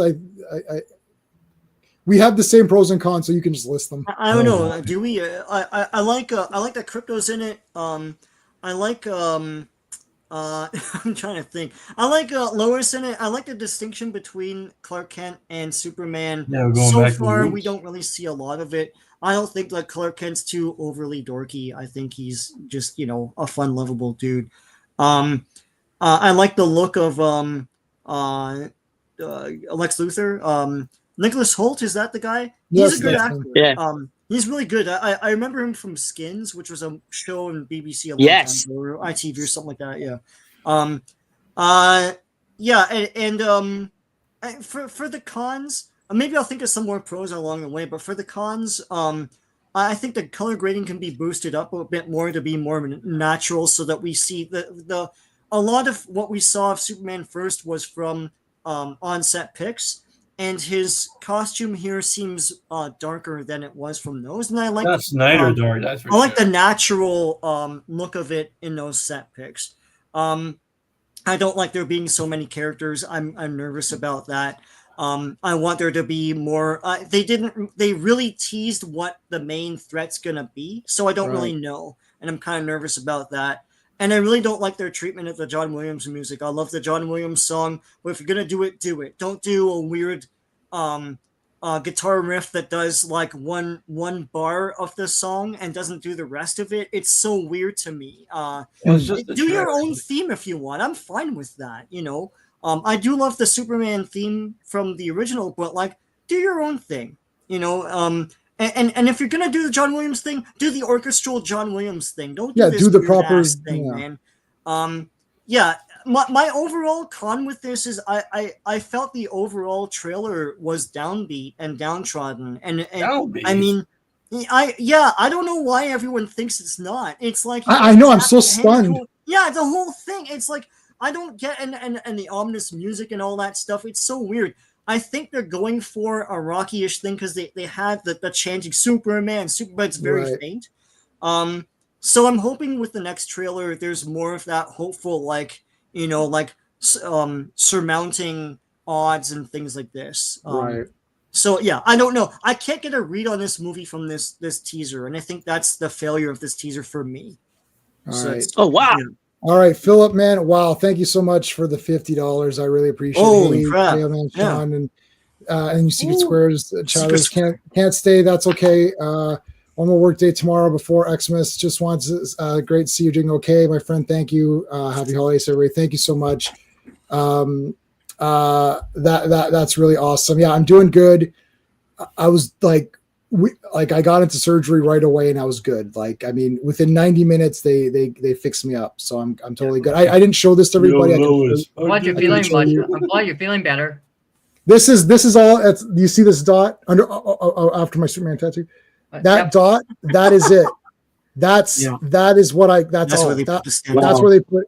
So what they do is they literally just they wheeled me into the right from the ambulance. Like in Canada, everything's free, it's covered. You just they come immediately. So you call the ambulance, they take you right into surgery, and they just shoved the tube through my arm. Like I stuck my arm out. They shoved the tube through my arm into my artery and put the stent in, pulled it out. That's it. It was like 10 minutes. And that was it. Wow. I'm done I was done in 10 minutes. It was $45 anyway. It's $45 for the ambulance call. Yeah, I had to pay that for my mom. It's a fuel charge. Hey, Truth, I'll get you on in just 1 second. Hold on. So that's all it is. They put you through here. From me calling the ambulance, from them coming to assess me, them taking me to the hospital, into surgery, out of surgery, it was less than 100 minutes. Like you couldn't have watched a movie in that time with Trey. It was so fat. My mom and my cousin came to the hospital, and I wasn't even registered yet. They're like, oh, there's no Jason here, and they're like, what? Where is he? They're like, it's like, no, he's here. It was that fast. I actually have more damage I had multiple IVs in my arm, and they kept ripping this apart for blood. It was just brutal. My arms are bruised to shit, but the way they actually shoved through me, I was awake when they did it. I wasn't even. They just numb it. They just numb your arm. You don't even feel it. You don't even know what happened, buddy. They're just like, the operation's done. You're like, I don't even know what happened. I thought, So thanks, Philip. I really appreciate that. That's great. I don't even know what to give you for that. I don't have anything that's like anything else. And I'll just give you my favorite movie of all time is Conan the Barbarian. Everybody knows Conan the Barbarian is my favorite movie of all time. So I'll give you the part that always gets me pumped in this movie.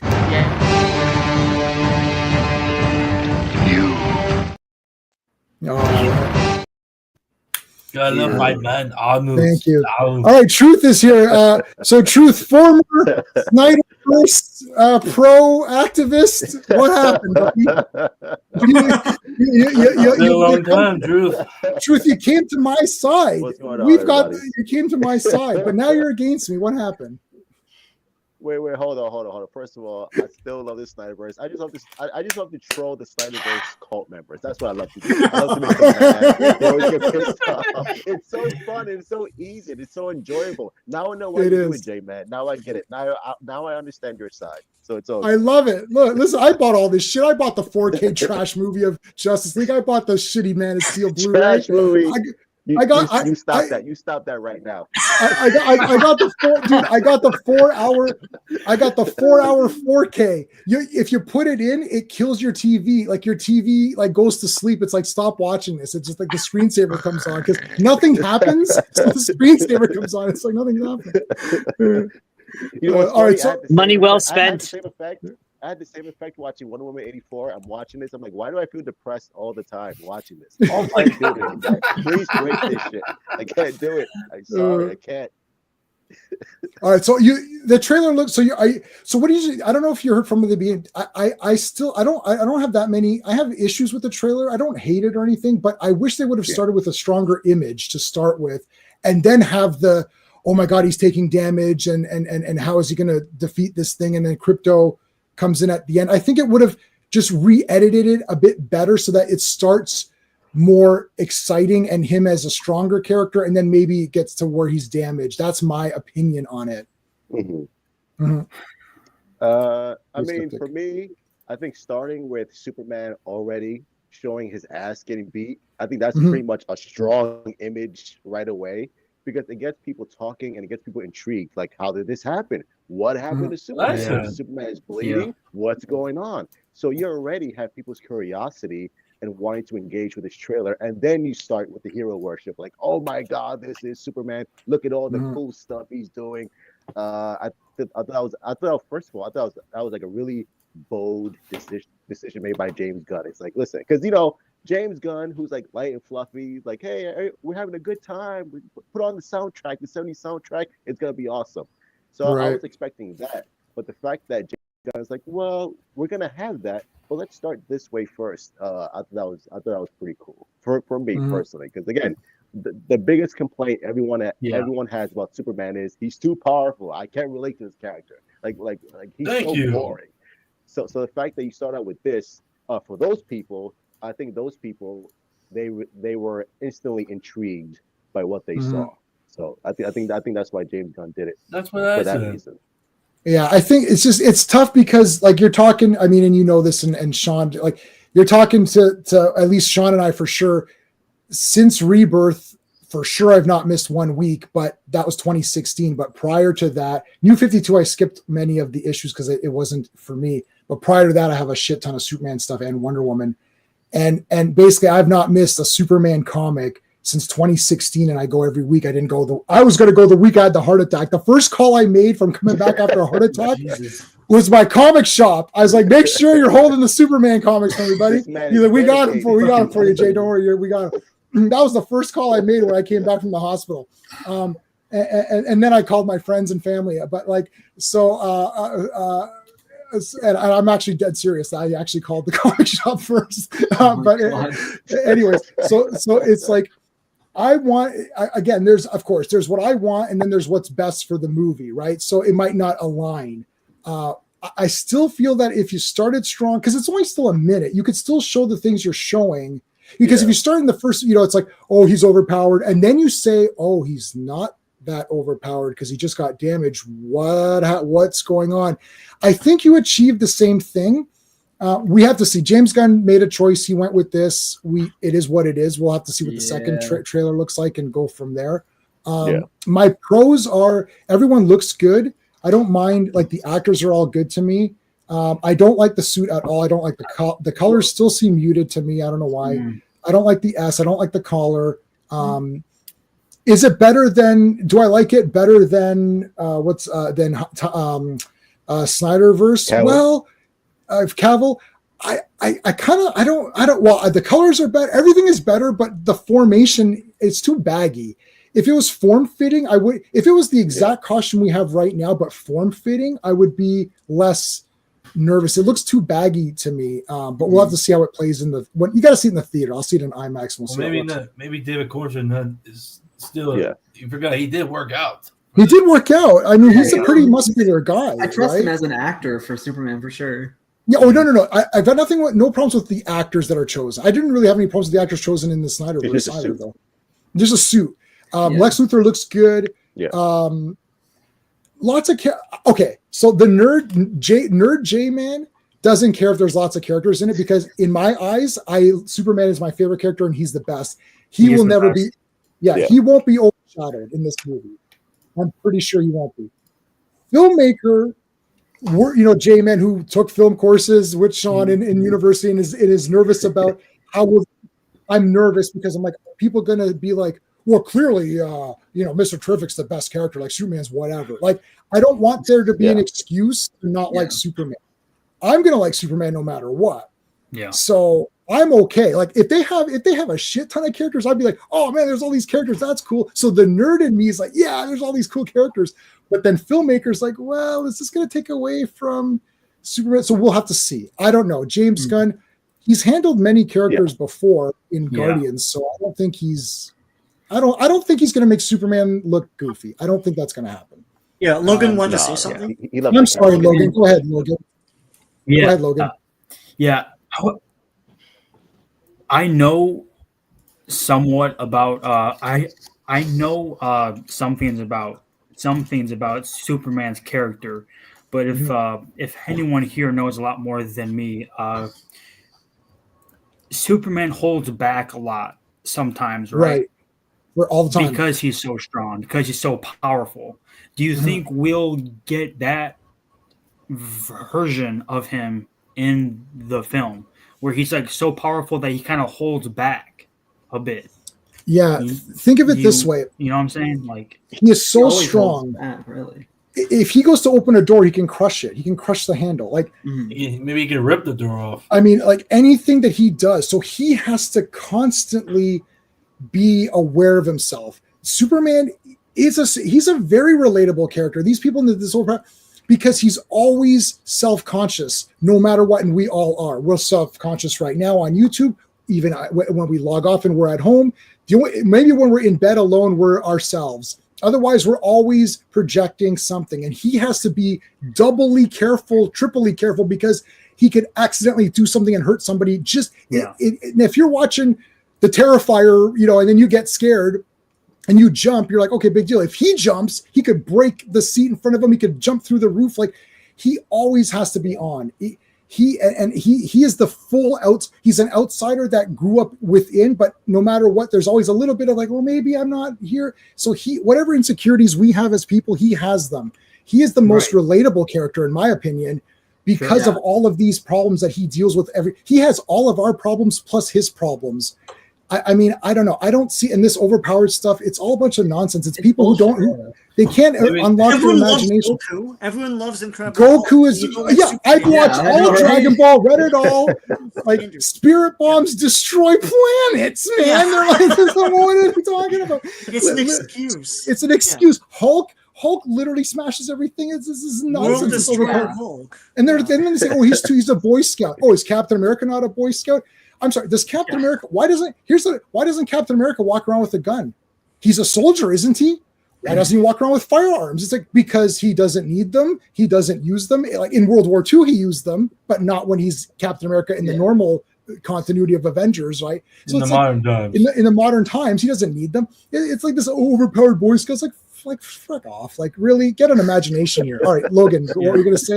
Were you gonna say something else, Logan? The only reason why I brought that up is because a lot of the complaints about the trailer, it was Superman looks weak, or he's beaten up, or he's, and my response would be that he always holds back, and so maybe he's doing his absolute best to try to not cause damage, and in the like.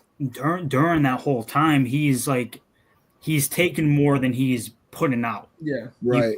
For sure, like a character arc or something of him. Yeah, I think he's scared. He's scared to go full out. He might kill someone. He doesn't want to kill anyone. He's scared of it. So Cliff in truth pointed out what I believe is the real reasons.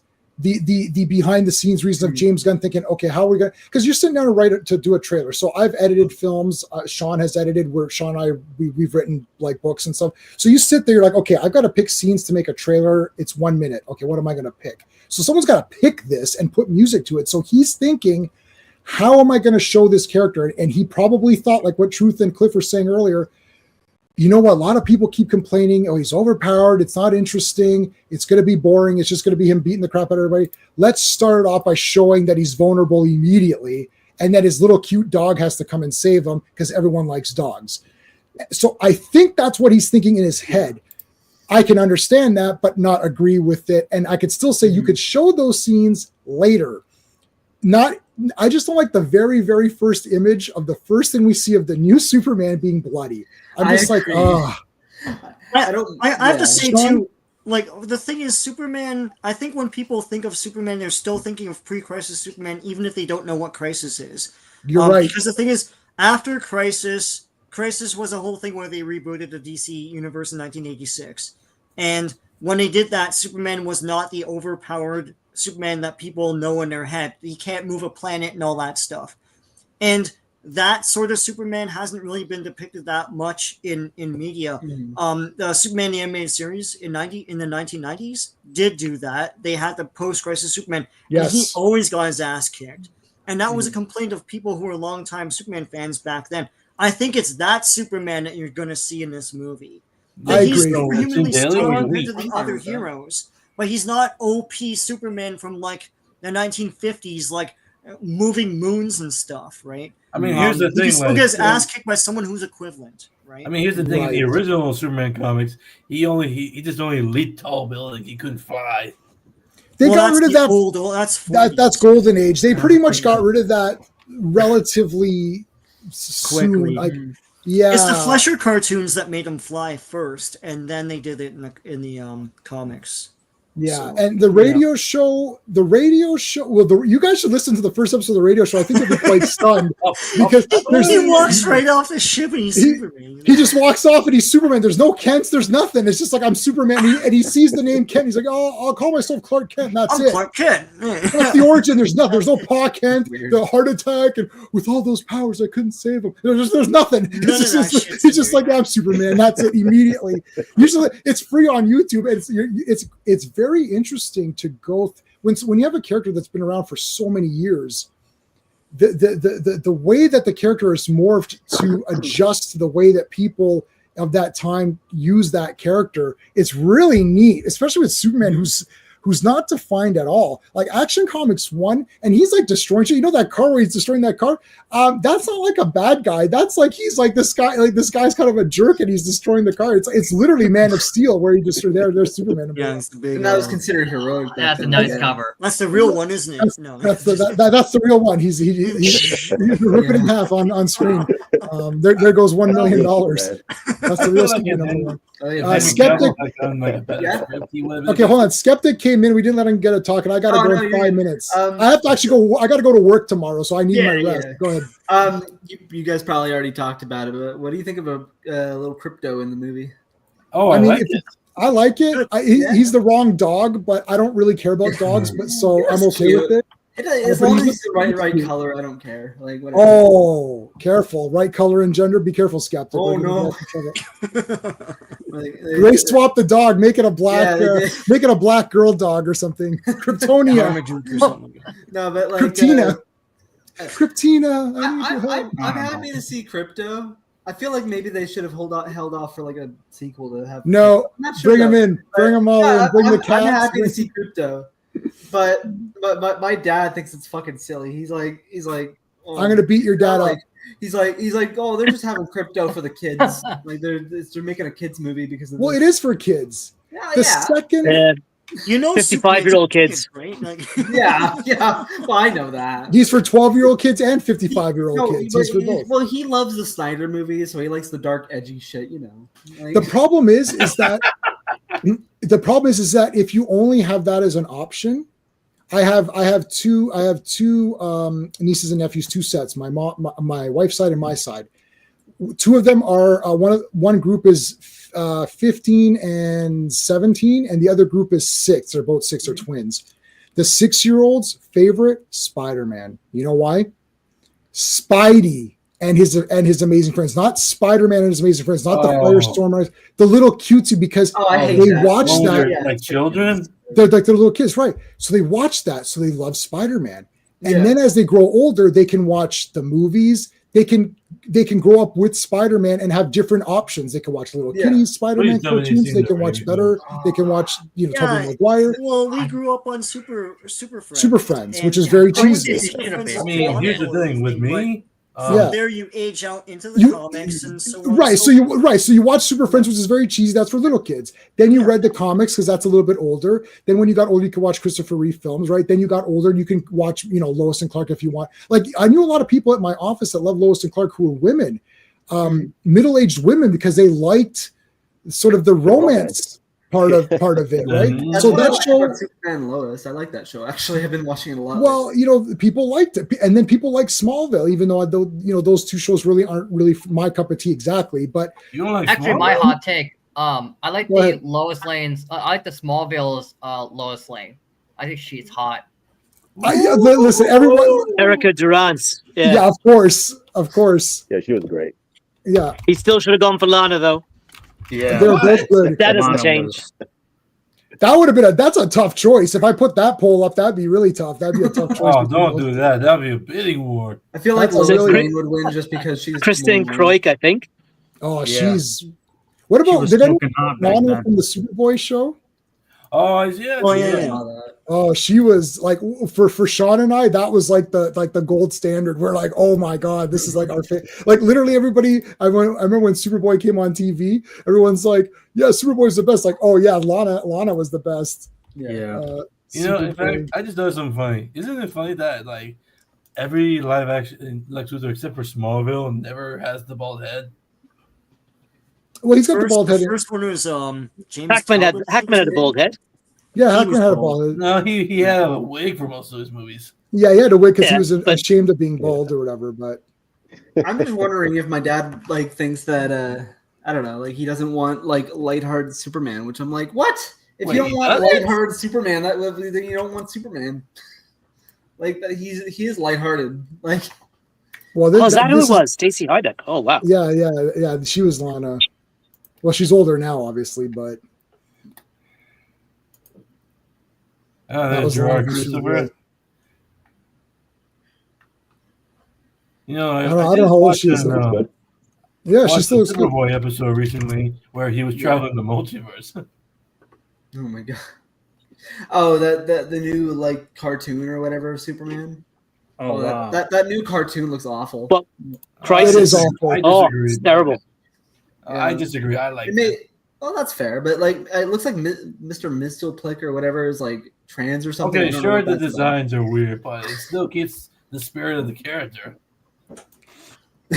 No, when him and Jimmy were the same age or something, I'm like, why is this happening? That's not what I mean by spirit. I meant about who Clark is. He's not the same age as Jimmy. I'm watching. I was like, what is happening here? Why is he the same? Why are they all kitty friends? It's like, what happened? Hey, I thought Jack Quaid did a good job. It's a bit goofy. I mean, I don't know, whatever. I'll still buy it when it comes out, but I mean, they had Supergirl work for Brainiac. What do you think of Millie Alcock? I don't know. I got to see her in as Supergirl. I have to see what she looks like when in the costume or whatever. Yeah. They better give her the dress. If she's wearing pants, I'm gonna barf. I will barf. She needs to wear. She's wearing pants. Oh, I'm gonna barf. Give her She's wearing pants.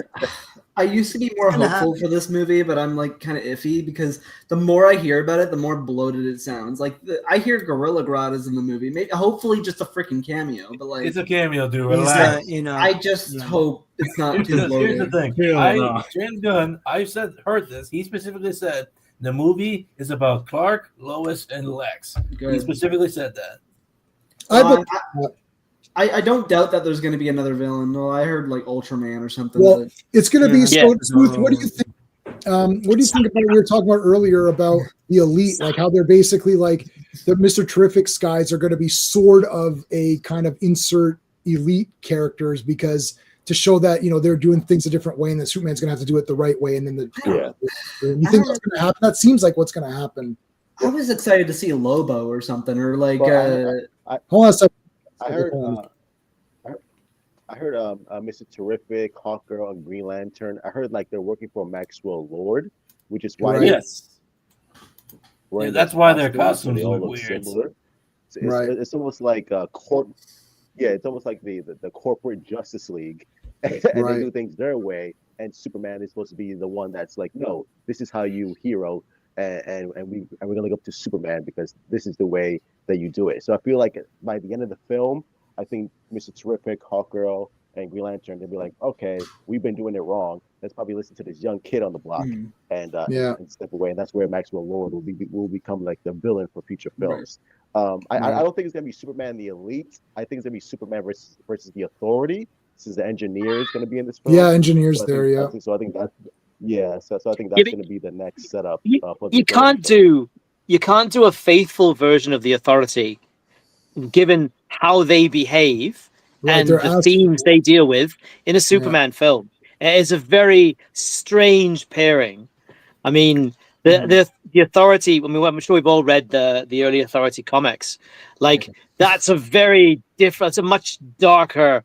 More well, I wouldn't say grounded, but it's a very, very dark take on superhero. It's almost like something Pat Mills would have come up with, you know. It's almost The Boys. Not quite. The Boys. It's almost It's the you're right though, it is the pre-boys, whatever. I didn't like Authority. Well, no.